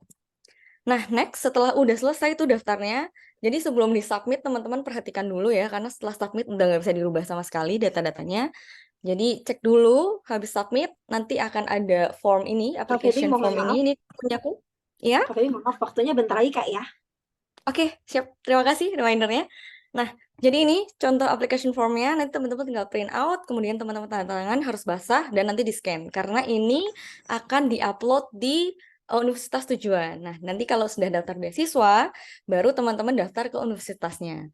Nah, ini kalau untuk Chongqing University, website-nya ada di sini. Mungkin kalau universitas yang lain, mungkin teman-teman nanti bisa tanya ke PPI Tiongkok ya, misalnya mau ke Tsinghua atau ke Peking. Nah, ini teman-teman tanya aja, Kak, aku mau daftar ke Peking, nggak tahu websitenya, boleh minta kontak anak yang kuliah di sana atau gimana, itu mereka punya database-nya. Jadi teman-teman jangan khawatir, nanti tahapannya sama buat akun baru, verifikasi email, terus isi formulirnya detail, kurang lebih sama isinya kayak yang di daftar CSI tadi, kemudian unggah dokumen. Nah, dokumennya ini ada tambahan formulir pendaftaran CSI tadi dan juga tanda tangan elektronik. Jadi langsung tanda tangan di formulirnya gitu. Ini online gitu. Nah, ini referensi dokumennya, ini resmi dari Chinese Scholarship Council. Jadi teman-teman bisa cek di sini contoh surat rekomendasi, kemudian ini ada formulir medical check up, terus pemilihan riset topik dan proposal itu seperti apa, isinya riset proposal itu seperti apa. Kurang lebih sebenarnya sama kayak teman-teman kalau udah S1 nih, di Indo itu pasti udah pernah bikin proposal dong ya kan. Nah, itu bisa di copy paste formatnya kurang lebih sama gitu. Nah, kemudian study plan ini juga ada gambaran. Kalau di Chinese universities untuk apply study plan tuh yang seperti apa. Dan untuk CV, mungkin teman-teman yang masih SMA belum pernah bikin CV, belum pernah melamar kerja, nggak tahu nih Kak CV kayak gimana. Ini boleh dicek aja linknya. Tapi kalau teman-teman yang udah profesional dan lain-lain mungkin udah lebih tahu gitu ya cara bikin CV yang baik seperti apa. Nah, CV-nya ini diharapkan profesional ya teman-teman ya. Nggak usah, kalau misalnya nih teman-teman daftar jurusan yang sama kayak aku misalnya ke kedokteran gitu ya. Jangan pakai CV yang terlalu ramai atau apa, kita profesional aja CV-nya. Membosankan nggak apa-apa, karena ini judulnya emang profesional gitu. Jadi yang penting inti-intinya tersampaikan di situ gitu. Jadi ini untuk CV juga ada banyak platform online yang bisa bikin CV otomatis ya teman-teman. Sekarang udah mudah gitu apa-apa, jadi bisa dicek-cek aja. Nah, ini tips secara umum. Jadi ini sebenarnya lebih ke secara umum aja sih, menanyakan kembali ke diri teman-teman yang mau daftar beasiswa. Karena kuliah ke luar negeri itu bukan sekedar keren-kerenan menurut aku. Jadi harus ada niat dan mental. Karena mungkin teman-teman lihat yang kayak kuliah di luar negeri atau yang exchange itu kayaknya seru jalan-jalan terus. Sebenarnya enggak teman-teman. Itu share jalan-jalan tuh paling cuma sehari 2 hari ya. Sisanya nangis teman-teman. Mungkin teman-teman yang udah kuliah di luar negeri di sini bisa relate ya. Jadi teman-teman harus tahu teman-teman ke sini itu tujuannya untuk belajar. Jadi mungkin tidur cuma 3 sampai 4 jam. Itu resiko gitu. Karena itu yang akan dihadapi gitu ya. Jadi teman-teman harus betul-betul eksplorasi kampus, betul-betul cari jurusan studinya, apakah sesuai, terus riset. Kadang jurusan studi ini tapi risetnya nggak sesuai sama yang teman-teman mau, ya jangan dipaksakan gitu. Teman-teman cek lagi yang lain, eksplorasi yang lain, bahkan mungkin ke negara lain juga gitu. Nah, kemudian kesiapan mental, dari persiapan, pendaftaran, persiapan keberangkatan, itu melelahkan. Itu sangat melelahkan karena prosesnya panjang, butuh biaya banyak, butuh effort banyak dan teman-teman harus mau gitu, harus mau untuk ngelakuin itu sendiri semuanya gitu. Nah, kemudian yang terakhir adalah menyelesaikan pendidikan di negara tujuan, teman-teman. Itu yang paling susah gitu. Karena masuknya aja udah susah gitu ya. Sayang kalau nggak sampai lulus gitu kan. Dan kalau di Chongqing University, walaupun saya ini dalam bahasa Inggris, itu saya pas lulus harus punya HSK level 3, harus punya sertifikasi bahasa Mandarin gitu. Dan harus publikasi, research paper, dan juga review, mungkin ya artikel yang simple-simple, itu juga harus punya kayak gitu. Jadi harus siapin niat sama mental yang bener-bener gitu. Karena kuliah keluar negeri nggak cuman healing-healing doang gitu ya, isinya nangis gitu kan. Nah, kemudian yang kedua, persiapkan waktu dan juga Kak kesehatan, Feby, teman-teman. izin, Jadi, waktunya ya, udah habis. Ini oke, masih ada sedikit lagi lagi boleh materinya. Kak? 2 poin lagi? Boleh. Oke, terima kasih. Nah, jadi ini karena ini penting banget. Jadi timeline-nya tuh perlu diperhatikan ya, apalagi ngambil IELTS, TOEFL itu nggak cuma 5 hari jadi gitu ya. Teman-teman harus cek. Terus medical check up juga nggak yang sehari jadi. Jadi teman-teman harus benar-benar luangkan waktu untuk ini dan paspor dicek paspor teman-teman minimal berlakunya tuh harus 6 bulan untuk visanya bisa terbit. Nah, kemudian kalau belum punya paspor segera bikin paspor karena sekarang masa berlakunya 10 tahun. Jadi nggak apa-apa bikin sekarang. Nah, kemudian yang ketiga biaya. Walaupun teman-teman daftar beasiswa, tetap di awal teman-teman akan mengeluarkan biaya yang tidak sedikit. Untuk sertifikat bahasa ya kan, TOEFL IELTS udah 2-3 juta sendiri. Medical check up mungkin sekarang udah 1,5 juta. Untuk foto dan cetak foto, cetak dokumen, legalisir dokumen, kalau perlu diterjemahkan itu biaya juga. Paspor mungkin 350.000 ya yang non elektronik. Tiket pesawat kalau untuk ke Cina mungkin start from 4 juta ya, 4-6 juta untuk ke Chongqing ya. Tapi kalau untuk Shanghai, Beijing akan beda lagi range-nya. Kemudian visa kalau ke Cina visa nggak nyampe 1 juta. Untuk resident permit ini nggak ditanggung beasiswa ya. Resident permit itu kurang lebih 2 juta untuk 1 tahun gitu untuk di Cina. Nah, kemudian yang keempat, cek lagi persyaratan dokumennya. Harus benar-benar dibawa semuanya ya. Kayak medical check up nih, teman-teman ada lampiran ronsen dan juga rekam jantung. Itu harus dibawa. Jangan ditinggal di Indo, harus dibawa, harus ditunjukin. Jadi semua dokumen yang teman-teman upload itu harus ada hard copy-nya juga. Gitu. Jadi harus teman-teman bawa saat registrasi ulang nanti. Gitu. Nah, kemudian untuk study plan dan research proposal ini lebih ke pribadi masing-masing teman-teman ya. Jadi kayak benar-benar dicari tahu dengan baik, ditulis dengan baik, nggak mungkin nulis study plan seminggu, itu harus kayak nulis, misalnya seminggu jadi tinggal dulu beberapa hari, kemudian balik lagi, teman-teman baca, oh ini ada yang kurang, logiknya nggak masuk, ini kayaknya bahasanya salah, dan segala macam. Jadi akan nulis, nulis, tinggal gitu, dan mungkin bisa minta tolong bantuan profesional ya untuk proofreading. Terus untuk ngecek apakah ada penggunaan AI, siapa di sini yang nggak menggunakan AI, ayo sekarang-sekarang ini. Jadi jangan sampai ada plagiarisme, penggunaan AI, itu typo itu juga dihindari, dan kalimat klise juga dihindari. Jadi langsung aja contoh misalnya, kayak tadi Mas Abdur ya menyampaikan kalau mau ngomong sesuatu tuh jangan pakai permisalan, langsung aja. Saya pernah mengalami masalah ini, yang saya lakukan seperti ini solusinya, ternyata ini works, ternyata ini enggak. Jadi langsung contohnya aja, kayak gitu. Nah, mungkin sekian presentasi dari saya. Semoga teman-teman di sini semakin tercerahkan dan nggak takut untuk daftar CGS. Ditunggu di Cina ya semuanya. Terima kasih. Selamat malam. Terima kasih Kak Feby, ini materinya bener-bener kayak pengennya mau ke Cina aja kali ya. Ini kayak makin bingung nih mau ke Taiwan, China, atau mau ke Singapura nih ya lanjutnya. Mungkin ini kita bakal lanjut ke sesi Q&A, tapi sebelum kita melakukan sesi Q&A, teman-teman reminding kalau kita bakal ada giveaway mentoring. Jadi teman-teman yang pengen dapat mentoring gratis dari Tik Jeda bisa ikut meramaikan, caranya mudah banget. Cuma perlu untuk update story tentang kegiatan malam hari ini dan nanti akan diumumkan langsung oleh teman-teman di Tik Jeda di Instagramnya. Jadi teman-teman jangan lupa di-follow dulu di Tik Jedanya gitu. Terus untuk Q&A, mungkin kita mulai saja. Teman-teman yang pengen bertanya, silahkan raise hand. Kita akan mengutamakan teman-teman yang mengangkat tangannya untuk bertanya. Mungkin kita cek dulu kali ya, ini siapa yang sudah siap untuk bertanya. Oke. Terus mungkin kita, ini mungkin bisa dimunculkan operator ya, Kak Feby, Kak Adam, sama Kak Marcel. Gitu. Ini saya ada pertanyaan langsung dari untuk Adam. Jadi ini kan memang NTU ini baru saja berkolaborasi dengan LPDP kayak untuk di beasiswa prioritas. Mungkin ini pertanyaan personal dari saya sendiri sebenarnya, karena jujur Lisa juga tertarik untuk melanjutkan studi PhD dan kemarin sempat kayak mengikuti beberapa seminar LPDP. Terus pertanyaan saya mungkin ini kan ada beasiswa prioritas Kak yang NTU doktoral. Mungkin untuk jalurnya kan pasti harus menggunakan LOE Kak ya, untuk dapat hubungi ke profesor seperti itu. Nah, untuk bisa apa ya Kak, kayak kita tuh sebagai kandidat yang teryakini gitu loh untuk dipilih profesor tuh bagaimana? Kayak tadi Kakak sudah menyampaikan bahwa kita harus apa adanya, tapi kan untuk persiapan yang lebih detail tuh apakah ada lagi nih Kak kayak dokumen-dokumen, apakah sertifikasi bahasa nih, karena kan mepet sekali Kak ya yang LPDP ini gitu. Mungkin teman-teman ada juga nih yang pengen ikut yang LPDP beasiswa prioritas gitu. Silakan Kak Adam. Iya, terima kasih. Saya mau konfirmasi. Berarti maksudnya untuk ke profesornya nih ya, untuk profesornya bukan ke kampusnya ya, pertanyaannya. Apa kedua-duanya? Oh, ya, suara saya terdengar. Oh, kayaknya ini ya. Halo, Kak. Halo, ya Kak.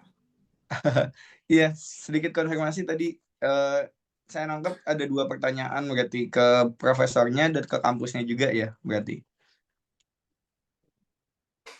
Benar Kak, benar Kak. Oh, oke. Nah, singkatnya, sebenarnya untuk dokumen di NTU, kalau ini ini LOA dulu ya, berbicara LOA karena LPDP bisa jalurnya kalau dapat LOA dulu.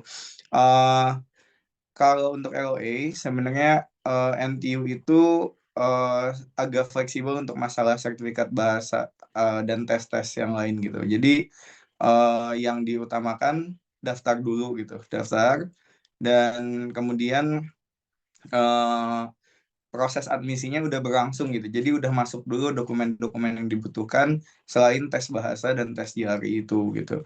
Daftar dulu ke portal, dapetin dapetin number application numbernya gitu.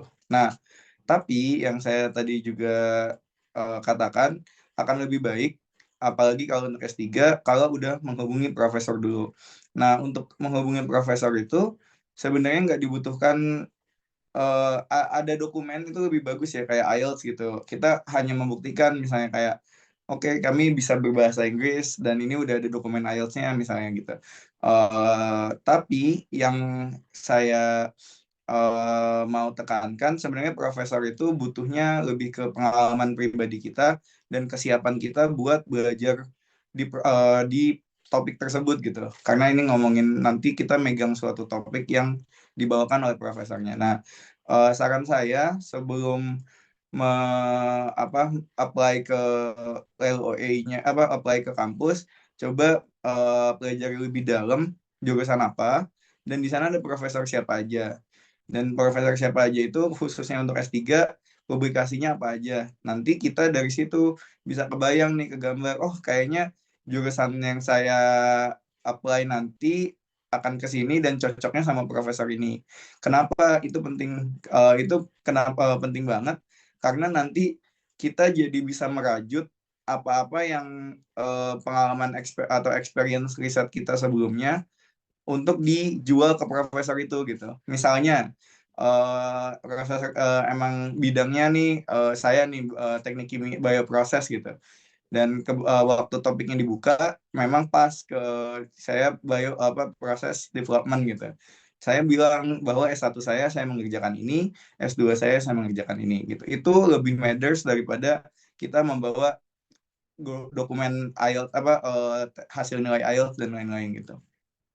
Dan yang paling saya ini kan boleh tambah kalau boleh saya tambahkan dan kalau ada gitu ya, profesor itu bisa ngelihat dari publikasi sebenarnya. Jadi publikasi kita apa aja nanti di list biar profesornya jadi bisa baca juga gitu. Nah, itu dari situ uh, tahapannya kirim CV dulu kan. CV-nya dibuat dulu yang penting gitu kayak kita publikasi apa aja, studi kita sebelumnya apa di mana. Kemudian motivation letter itu menjelaskan apa-apa yang nggak ada di CV. Kayak, oh saya pernah publikasi ini, tapi di CV cuma tertera publikasinya, tapi nanti di essay gitu ya, kita bilang, saya di sini dulu penulis pertama, karena saya dulu mengerjakan semua risetnya, analisis data, dan menulis, misalnya seperti itu. Kemudian juga bisa juga dibuat presentasi tadi yang saya bilang, semacam kayak summary dari satu publikasi itu kayak dulu saya mencari research questionnya ini, pertanyaan risetnya adalah ini, metode yang saya gunakan ini, jadi kelihatan sama profesor oh dia udah bisa gunain equipment ini, dia udah bisa melakukan publikasi juga, menulis dan menjawab riset gitu, dan itu yang sangat-sangat penting buat diterima profesor di research program gitu. Itu sih Teh. Oke Kak Adam, jelas sekali sih. Kayaknya harus ada kayak presentasi itu penting kayak untuk bisa dikirimkan ke profesor sebagai proving bahwa kita tuh bisa loh capable gitu untuk jadi asistennya beliau gitu ya. Oke. Mungkin kita bakal berlanjut nih, ada yang raise hand, Kak Claire. Kita mengutamakan yang raise hand ya teman-teman, tapi kita juga tidak menutup kemungkinan yang texting di kolom komentar. Kak Claire, Oh ya, halo Kak. silakan Kak. Jadi kenalin Kak, aku Bridget. Aku sekarang kuliah di Universitas Ciputra Surabaya. Nah, aku sekarang punya pertanyaan. Jadi kan aku sama sekali nggak ada bayangan nih untuk aku mulai research itu gimana. Sementara beasiswa dari NTU-nya ini kan research base. Kira-kira cara aku mulai approach untuk aku tahu apa yang harus aku teliti, terus aku titik poinnya mulainya di mana nih? Atau misalnya dari jadi asisten dosen atau gimana? Terus yang kedua itu aku punya pertanyaan, apakah beasiswa ini itu bisa apply kalau misalnya aku bukan dari ITB nih? Soalnya kan ada beberapa beasiswa yang eh, misalnya khusus ITB doang atau gimana. Terus sama kita harus wajib balik ke Indonesia apa enggak? Atau kita boleh kerja di Singapura? Gitu sih dari aku. Baik, terima kasih Kak Claire. Kadang silakan. Iya, makasih banyak. Pertanyaannya bagus. Jadi kalau pertanyaannya di early stage kayak gitu, sebenarnya justru lebih enak banget buat persiapannya gitu ya. Maksudnya kan masih, karena katanya tadi masih berkuliah ya, berarti saya asumsikan mungkin tingkat 3, tingkat 4 gitu ya. Iya betul Kak, Tingkat masih semester 3. dia semester 3 bahkan ya. Nice. Nah, jadi kalau masalah research gitu, sebenarnya bidangnya apa kalau boleh tahu? Saat ini teknik informatika. Oh, nice, nice. Iya, iya, iya. Nah, informatics ya. Jadi bidang STEM gitu ya, science teknologi itu kan pasti nanti di skripsi bakal ini penelitian research gitu. Nah, itu yang bisa dipakai banget, dimanfaatkan banget untuk kalau udah punya bayangan mau melanjutkan studi yang programnya research gitu. Misalnya nih kalau kita biasanya kan hanya nerima topik dari dosen kadang gitu. Nah, kalau yang saya lakukan dulu gitu, karena ini sama-sama early stage ya, jadi saya cerita pengalaman. Dulu saya approach dosennya di tingkat 3, bilang bahwa saya tertarik untuk dapat topik lebih cepat gitu. Bisa nggak jadi asisten Bapak gitu. Dan waktu itu ya udah jadi asisten riset di tingkat 4 gitu, dan digajinya adalah ya udah riset saya dibayarin, skripsi saya dibayarin, kalau mau penelitian gitu dibayarin dengan funding dosen itu. Ini waktu pengalaman di S1 gitu. Nah, dulu sebenarnya teman-teman ngeliat saya tuh kasihan gitu, kayak wah kerja kerja rodi gitu. Kerja rodi karena ya gaji kan, namanya dosen menggaji mahasiswa nggak akan bisa banyak-banyak gitu. Tapi di situ saya punya niat aja untuk belajar, dan alhamdulillah kalau dari skripsi itu dapat jadi publikasi gitu. Publikasi itu yang saya bawa ke profesor di S3 saya ini gitu, dan jadi salah satu nilai tambah bagi dia bahwa saya sudah pernah terlibat di riset gitu. Nah, jadi yang saran saya kalau mau mulai dari mana, sebenarnya bisa kalau emang udah punya ini ya, udah punya minat di penelitian, apalagi dan bidang informatics engineering, berarti kan sebenarnya bisa ke arah engineering-nya, ke apa, menjadi seorang engineer atau bisa menjadi researcher di bidang engineering tersebut. Nah, kalau memang udah tertarik menjadi researcher di bidang engineering, saya sangat saran untuk approach dosen gitu, untuk tanya kira-kira kalau saya nanti skripsi, apalagi yang dirasa kayaknya saya mau skripsi sama dia, di tingkat 3 juga nggak apa-apa, semester 3 masih santai, maksudnya masih boleh untuk lihat-lihat dulu gitu, masih boleh saya minatnya apa sih gitu. Karena kalau kalau langsung juga gitu kan kita dia juga belum bisa ngomong apa-apa gitu. Tapi kalau udah dirasa di tingkat 3 kayaknya saya udah tahu minat saya gitu. Coba untuk approach dosen dan tanya kalau skripsi saya ikut penelitian Bapak atau Ibu bagaimana gitu. Nah, di situ tanyalah bahwa apakah mungkin saya bisa ikut untuk jadi bagian yang mempublikasikan penelitian ini gitu misalnya. Jadi di situ akan jadi titik yang awalnya painful gitu ya, karena teman-teman lagi sibuk-sibuknya organisasi, sibuk-sibuknya main gitu. Kalau saya waktu itu jadi harus pulang malam begadang gitu di lab gitu-gitu. Tapi ternyata hasilnya itu yang menurut saya membawa saya ke NTU gitu sih. Nah tadi dari saya itu jadi satu, coba untuk mulai gali minat dan approach dosen-dosen yang kira-kira potensial gitu. Yang kedua, kalau misalnya tadi terkait masalah beasiswa, nah apakah harus dari ITB aja? Sebetulnya enggak ya, karena bahkan saya pun nggak dilihat sebenarnya dari kampus mana dulu gitu. Saya lebih dilihat pengalaman saya waktu itu apa gitu dalam bidang ini gitu. Terus kalau dari segi penelitian, memilih topik penelitian itu nggak usah buru-buru, nggak apa-apa gitu. Semester 3 masih bisa belajar banyak hal, approach banyak hal. Siapa tahu nanti nemuin hal-hal di luar penelitian juga bisa juga gitu. Dan S2-nya jadi minatnya bukan ke arah research tapi ke arah coursework aja, biar nanti biar jadi seorang engineer gitu. Itu juga masih mungkin. Jadi salut udah mikirin mau lanjut studi gitu, tapi take it slowly, take your time gitu. Kalau emang ada kesempatan sama dosen untuk lebih bagus lagi skripsinya gitu ya, nggak cuma asal skripsi gitu ya, itu ambil, karena itu akan jadi value untuk kita lamar-lamar baik S2 atau S3 gitu sih menurut saya di NTU gitu ya. Karena yang dilihat bukan banyak orang nggak tahu ITB BTW di Singapura. ITB di mana ya gitu. Jadi that's not the problem gitu. Tapi apa yang kita bawa, mau publikasi, penelitian gitu, atau mau bahkan organisasi, atau juga pengalaman kerja nantinya, misalnya kerja dulu, it's okay gitu. Di sini kerja di Singapura. Kerja di Singapura, kalau beasiswa saya sebenarnya bahkan saya harus kerja di Singapura 3 tahun. Tapi itu khusus karena beasiswa project saya gitu.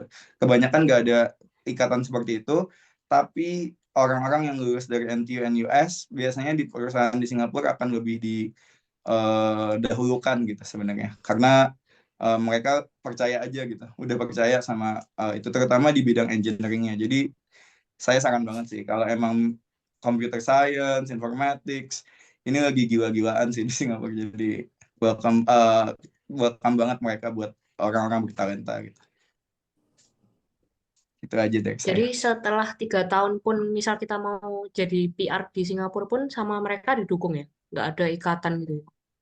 Betul. Kayak harus Dan balik ke Indonesia. Berbeda sama enggak, LPDP ya Kak ya? beda.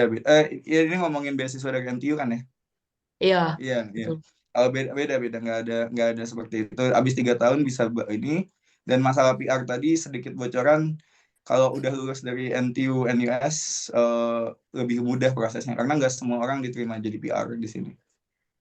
Oke. Oke, thank you Kak. Sama-sama. Oke. Terima kasih, berarti udah jelas ya Kak Claire ya. Ya, Tadi jelas sama banget Kak. Adam sudah Thank jelas you. sekali diberitahukan. Oke, kita mungkin tadi ada pertanyaan buat Kak Marcel di kolom komentar tadi dari Kak Lutfia bahwa izin bertanya, apakah benar beasiswa MOE itu baru diberikan setelah kita sampai dan mulai pembelajaran di Taiwan? Jadi kita harus menyiapkan biaya untuk kedatangan awal terlebih dahulu atau bagaimana Kak? Terus tadi kalau nggak salah pertanyaan lagi biar sekalian, apakah beasiswa MOE itu mewajibkan kita untuk balik ke Indo atau tidak usah seperti itu? Silakan Kak. Oke, jadi terima kasih untuk pertanyaannya. Untuk pertanyaan yang pertama itu mengenai biaya ya. Betul bahwa sebetulnya kita harus mengcover segala jenis biaya kecuali biaya kuliah yang tadi 40.000 NTD yang harus dibayarkan ke kampus karena itu memang sudah tanggung jawab dari pihak MOE Scholarship itu sendiri. Tapi untuk living allowance mulai dari bulan September sampai Oktober itu kita yang tanggung sendiri gitu. Jadi memang baru nanti pihak MOE Scholarship pada bulan 10 sebetulnya baru membayarkan living allowance-nya sebesar 2 bulan. Jadi 20.000 NTD untuk bulan September dan 20.000 NTD tambahannya untuk bulan Oktober. Jadi total yang akan dibayarkan oleh MOE Scholarship itu 40.000 NTD. Nah, sebetulnya ada alasan kenapa baru nanti dibayarkannya. Jadi MOE Scholarship itu tidak serta-merta menunda biaya yang harus dibayarkan atau living allowance-nya kepada awardee. Tetapi ada beberapa prosedur yang harus ditempuh. Salah satunya adalah pembuatan ARC. ARC itu jadi seperti KTP.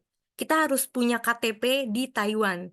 Dan itu memakan waktu, teman-teman. Jadi itu waktunya sekitar 1 bulan sebetulnya. Baru setelah 1 bulan kita setelah 1 bulan kita apply ARC baru bisa dikeluarkan. Dan itu masih ada tahapan-tahapan lain yang sebetulnya memang tidak diberitahu secara langsung gitu loh.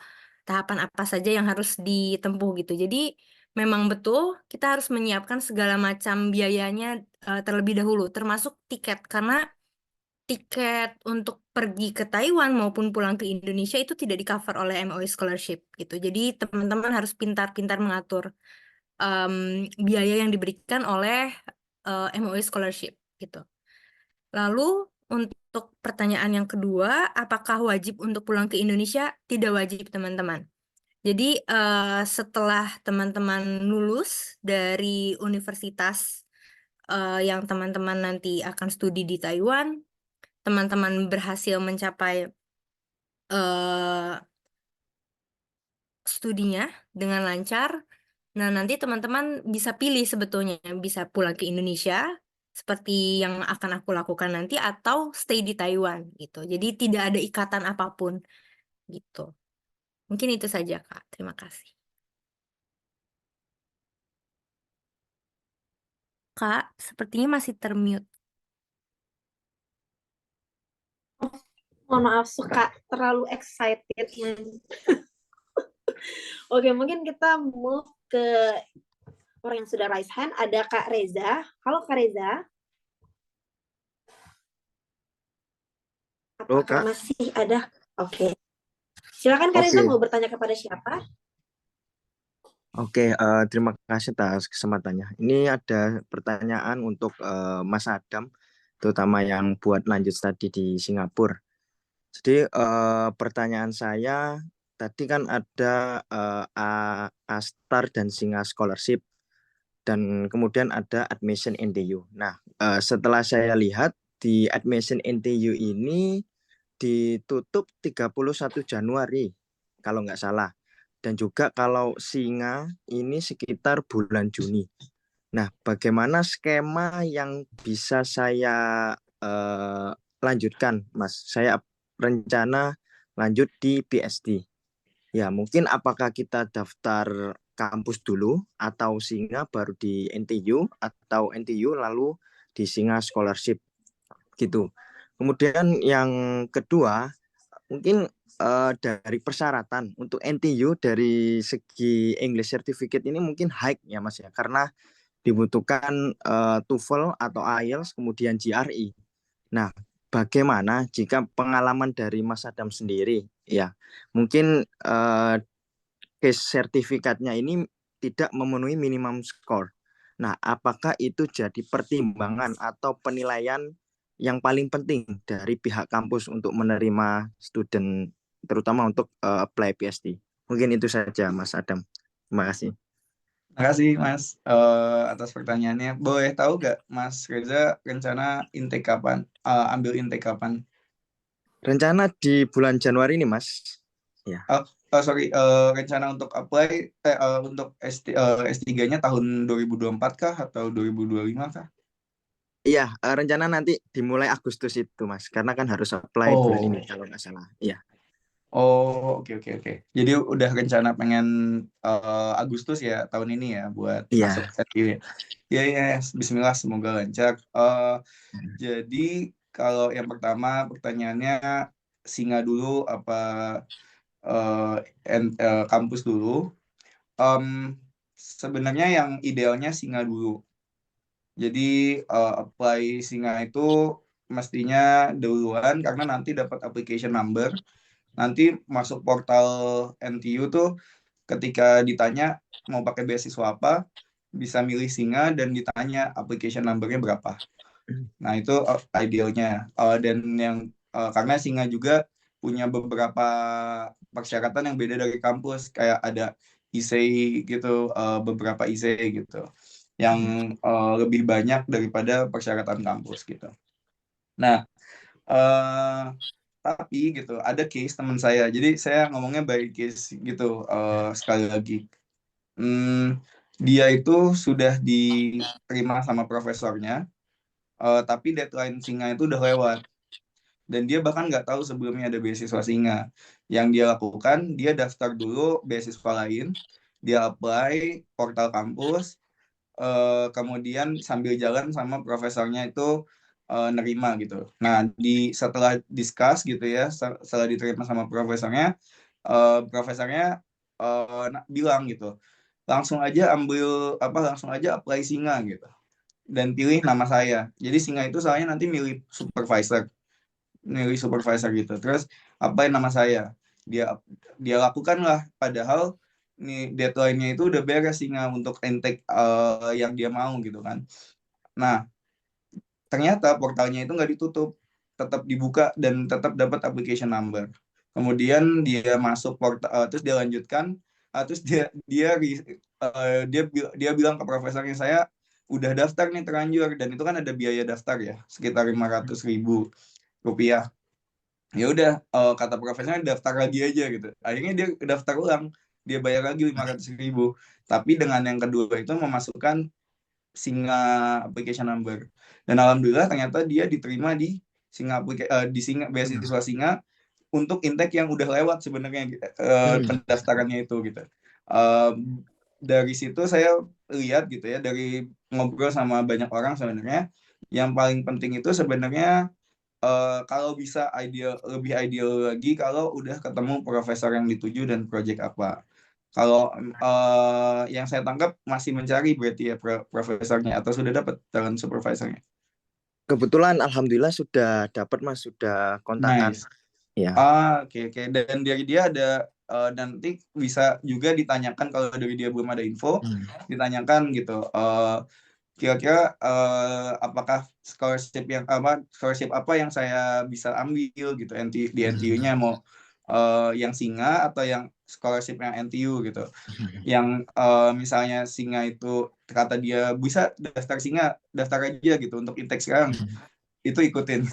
Karena kemungkinan nanti fleksibel dari Singanya, ya udah kamu lewat dari deadline tapi dimasukin ke yang intake yang kamu mau gitu. Karena saya butuh kamu di intake tahun itu gitu.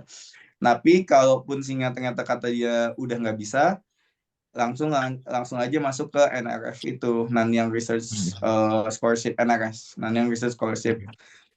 Itu sebenarnya sama jumlah total ininya sama, beasiswanya sama, tapi nggak sebanyak ada beberapa tunjangan yang beda dari Singanya. Dan yang kedua,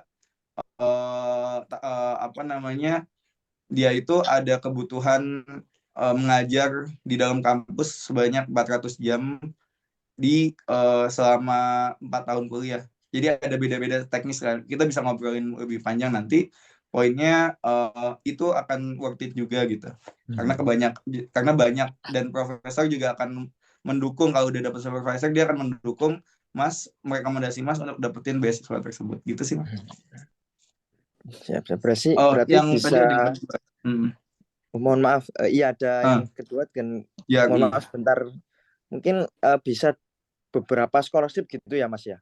Kita dapatnya enggak satu ya. Bisa. Oke, siap. Bisa. Jadi langsung aja centang di portalnya bahwa saya tidak bayar sendiri, saya mau scholarship. Nanti bisa centang NRS, bisa bisa langsung 2 gitu. Nah, dan untuk masalah JRI, pengalaman pribadi singkat aja, saya JRI-nya kurang. Saya cuma belajar 2 minggu waktu itu. Jadi jarinya tuh kurang 6 poin gitu. Nah, kalau saya waktu itu akhirnya harus di interview ditanya, kamu nilai jari kurang, terus kamu gimana bisa apakah kamu layak masuk NTU? Seperti itulah pertanyaannya. Yang saya jelaskan ya pertama saya itu jari kan biasanya orang Indonesia kurangnya di verbal sebenarnya ya. Verbal, dan kebetulan saya yang kurang verbal aja waktu itu. Essay-nya pas 3,5, yang kuantitatifnya dia 162 gitu, di atas yang kebutuhannya. Jadi kita berargumen Mas gitu, karena jika itu tidak wajib sebenarnya, tidak wajib, tapi jadi sunnah muakkad lah kalau di jadi nanti dia bisa dia lebih mudah, lebih smooth kita kalau GRE kita bagus. Tapi kita berusaha dulu aja, apalagi udah dapat profesor.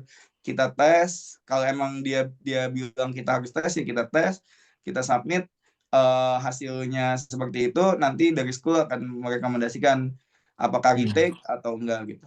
Gitu sih Mas. Oh, siap, Terima terima kasih kasih. banyak. Oke, terima kasih Kak Reza untuk pertanyaannya. Kita move lagi untuk yang raise hand. Tadi ada Kak Nita. Kak Nita sudah udah nggak raise hand lagi ya. Oke, kita move ke pertanyaannya untuk Kak Feby ya. Ada Kak Feby tadi di kolom komentar dari Kak Rohadi menanyakan tentang saat ini saya mahasiswa S1 tahun keempat, saya mau tanya ke perihal program MBA untuk beasiswa CGS. Untuk surat rekomendasi dan dokumen lainnya, apakah harus ditranslate ke bahasa Inggris atau Mandarin ya Kak? Terus juga untuk pertanyaan kedua, untuk S2 program MBA dengan beasiswa CGS, tipe apa yang menurut Kak Feby bisa di-apply untuk S2 program MBA ini Kak? Silakan Kak Feby. Oke, sebelumnya terima kasih Kak Muhammad Ruhadi atas pertanyaannya. Salam kenal juga. Jadi kalau mau daftar CGS untuk surat rekomendasi dan dokumen-dokumen lain, itu boleh ditranslate ke bahasa Inggris ataupun Mandarin. Tapi kalau untuk khusus untuk surat rekomendasi dari supervisor dan sebagainya, itu dalam bentuk bahasa Inggris. Seperti itu. Nah, kemudian untuk program S2 MBA dengan beasiswa CGS itu kalau dari teman-teman saya di sini biasanya langsung ke universitas, jadi yang tipe B. Gitu. Itu akan lebih baik lagi sama ya seperti yang ke Singapura. Kalau kakak udah kontak sama profesornya, itu akan lebih posibilitasnya akan lebih tinggi seperti itu. Jadi kalau udah ada kontak profesor, udah oke dengan riset yang beliau naungi, udah sejalan dengan apa yang diinginkan kakak, boleh langsung ke universitasnya. Itu akan lebih mudah seperti itu. Gitu mungkin jawabannya. Kalau ada yang kurang boleh di follow up lagi. Terima kasih Kak. Oke, terima kasih Kak Feby. Mungkin ini karena sudah memasuki jam 9 waktu Jakarta, kita bakal pilih satu pertanyaan terakhir. Tadi ada pertanyaan dari Kak Yoha, mungkin ini untuk ketiga narasumber ya, karena pertanyaan secara general, izin bertanya, apakah ada beasiswa untuk usia yang lebih dari 40 tahun? Saat ini saya seorang dosen FK dengan pangkat asisten ahli ingin melanjutkan studi S3 di bidang kesehatan. Apakah dari negara-negara yang sedang presentasi ada batasan usia dan bagaimana menentukan profesor dengan jurusan health atau medical science? Saya lulusan magister biomedik dengan latar belakang dokter. Terima kasih. Mungkin kalau dari Kak Feby, Kak Adam, dan Kak Marsal, apakah ada informasi dari pertanyaannya Kak Yoha? Silahkan. Mungkin dari Kak Feby dulu. Oke. Nah, sebenarnya mirip-mirip ya background-nya nih sama studi saya juga gitu di medical dan biomedical gitu ya. Nah, tapi kalau untuk mendaftar dengan beasiswa CGS itu ada batas usianya. Jadi kalau untuk S3 harus di bawah 40 tahun, teman-teman. Jadi mungkin kalau mau mendaftar beasiswa lain, mungkin saya perlu cek lagi untuk tahun ini update-nya seperti apa gitu ya. Nanti kalau misalnya saya sudah dapat update-nya, mungkin bisa saya sampaikan melalui titik jeda gitu ya. Tapi setahu saya beasiswa kalau di China itu ada batas usianya, seperti itu. Oke, berarti kalau untuk China ada batas usia kayak di bawah 40 Betul. tahun. Mungkin untuk kalau Kak Marsal, apakah ada informasi batas usia untuk wilayah Taiwan? Oke, jadi setauku untuk MOE scholarship ini tidak mewajibkan batasan usia tertentu, setauku ya. Jadi segala range usia itu bisa daftar, entah itu S1, S2, S3 gitu. Tapi mungkin nanti aku juga akan update kalau misalnya ada perkembangan lebih lanjut mengenai batasan usia. Tapi so far belum ada update lagi gitu mengenai batasan usia. Tapi bisa daftar untuk segala range usia. Begitu. Oke, berarti Taiwan kemungkinan ada possibility kayak untuk yang Iya. sudah berumur di atas 40 tahun. Baik. Terima kasih Kak Marsha. Untuk Kak Abdurrahman nih, untuk di wilayah Singapura, apakah ada kewajiban batas usia? Iya, makasih. Kalau untuk beasiswa kampus nggak ada ya. Dari semua dokumen yang saya baca nggak ada batasan usia. Cuma yang harus dipertimbangkan, setahu saya kedokteran itu kan di tiap di tiap negara itu berbeda-beda gitu ya. Yang saya yang mungkin karena saya juga bukan backgroundnya dari medical, mungkin harus dicek dulu gitu bahwa apakah negara itu ketika kita belajar dari negara itu S3-nya itu bisa bukan qualified ya. Jadi kayak apakah negara Indonesia sama negara itu tuh sama gitu ininya gitu, secara studi medicalnya gitu. Karena kebetulan tante saya dokter di sini gitu, dan dia bilang saat ini sudah sangat berbeda gitu apa yang dipelajari di Indonesia dan Singapura. Penyakitnya beda, dengan approach-nya beda gitu-gitu. Tapi mungkin kalau dari segi biomedical science-nya masih bisa gitu kayak untuk coba di Singapura gitu. Karena di sini juga ada pusat-pusat biomedical science dan life science di NUS gitu. Di NTU juga ada kedokteran juga di NTU. Cuma lebih bagus banyaknya di NUS. Jadi dari saya itu sampai saat ini nggak ada, saya lihat beasiswanya maksimal umur nggak ada. Oke, terima kasih Kak Adam. Berarti kayaknya jangan pesimis dulu nih, walaupun udah di atas 40 tahun, pasti ada kok beasiswa-beasiswa seperti di Taiwan, Singapura. Pokoknya kiat-kiat aja mencari informasi di kampus jurusan. Mungkin karena ini sudah lewat dari jam 9 waktu Jakarta, sebelum saya tutup acara malam ini, teman-teman yang sudah bertanya, jangan khawatir, nanti tinggal di kopas aja di grup yang sudah kita punya di WA, nanti bakal dibantu untuk dijawab oleh para narasumber. Jadi jangan khawatir, selesai acara, selesai informasi tidak, masih berlanjut di grup tersebut. Terus sebelum kita closing, mungkin promosi dulu ya teman-teman. Jangan lupa nanti kita bakal ada hadiah ataupun mentoring gratis dari teman-teman Titik Jeda untuk para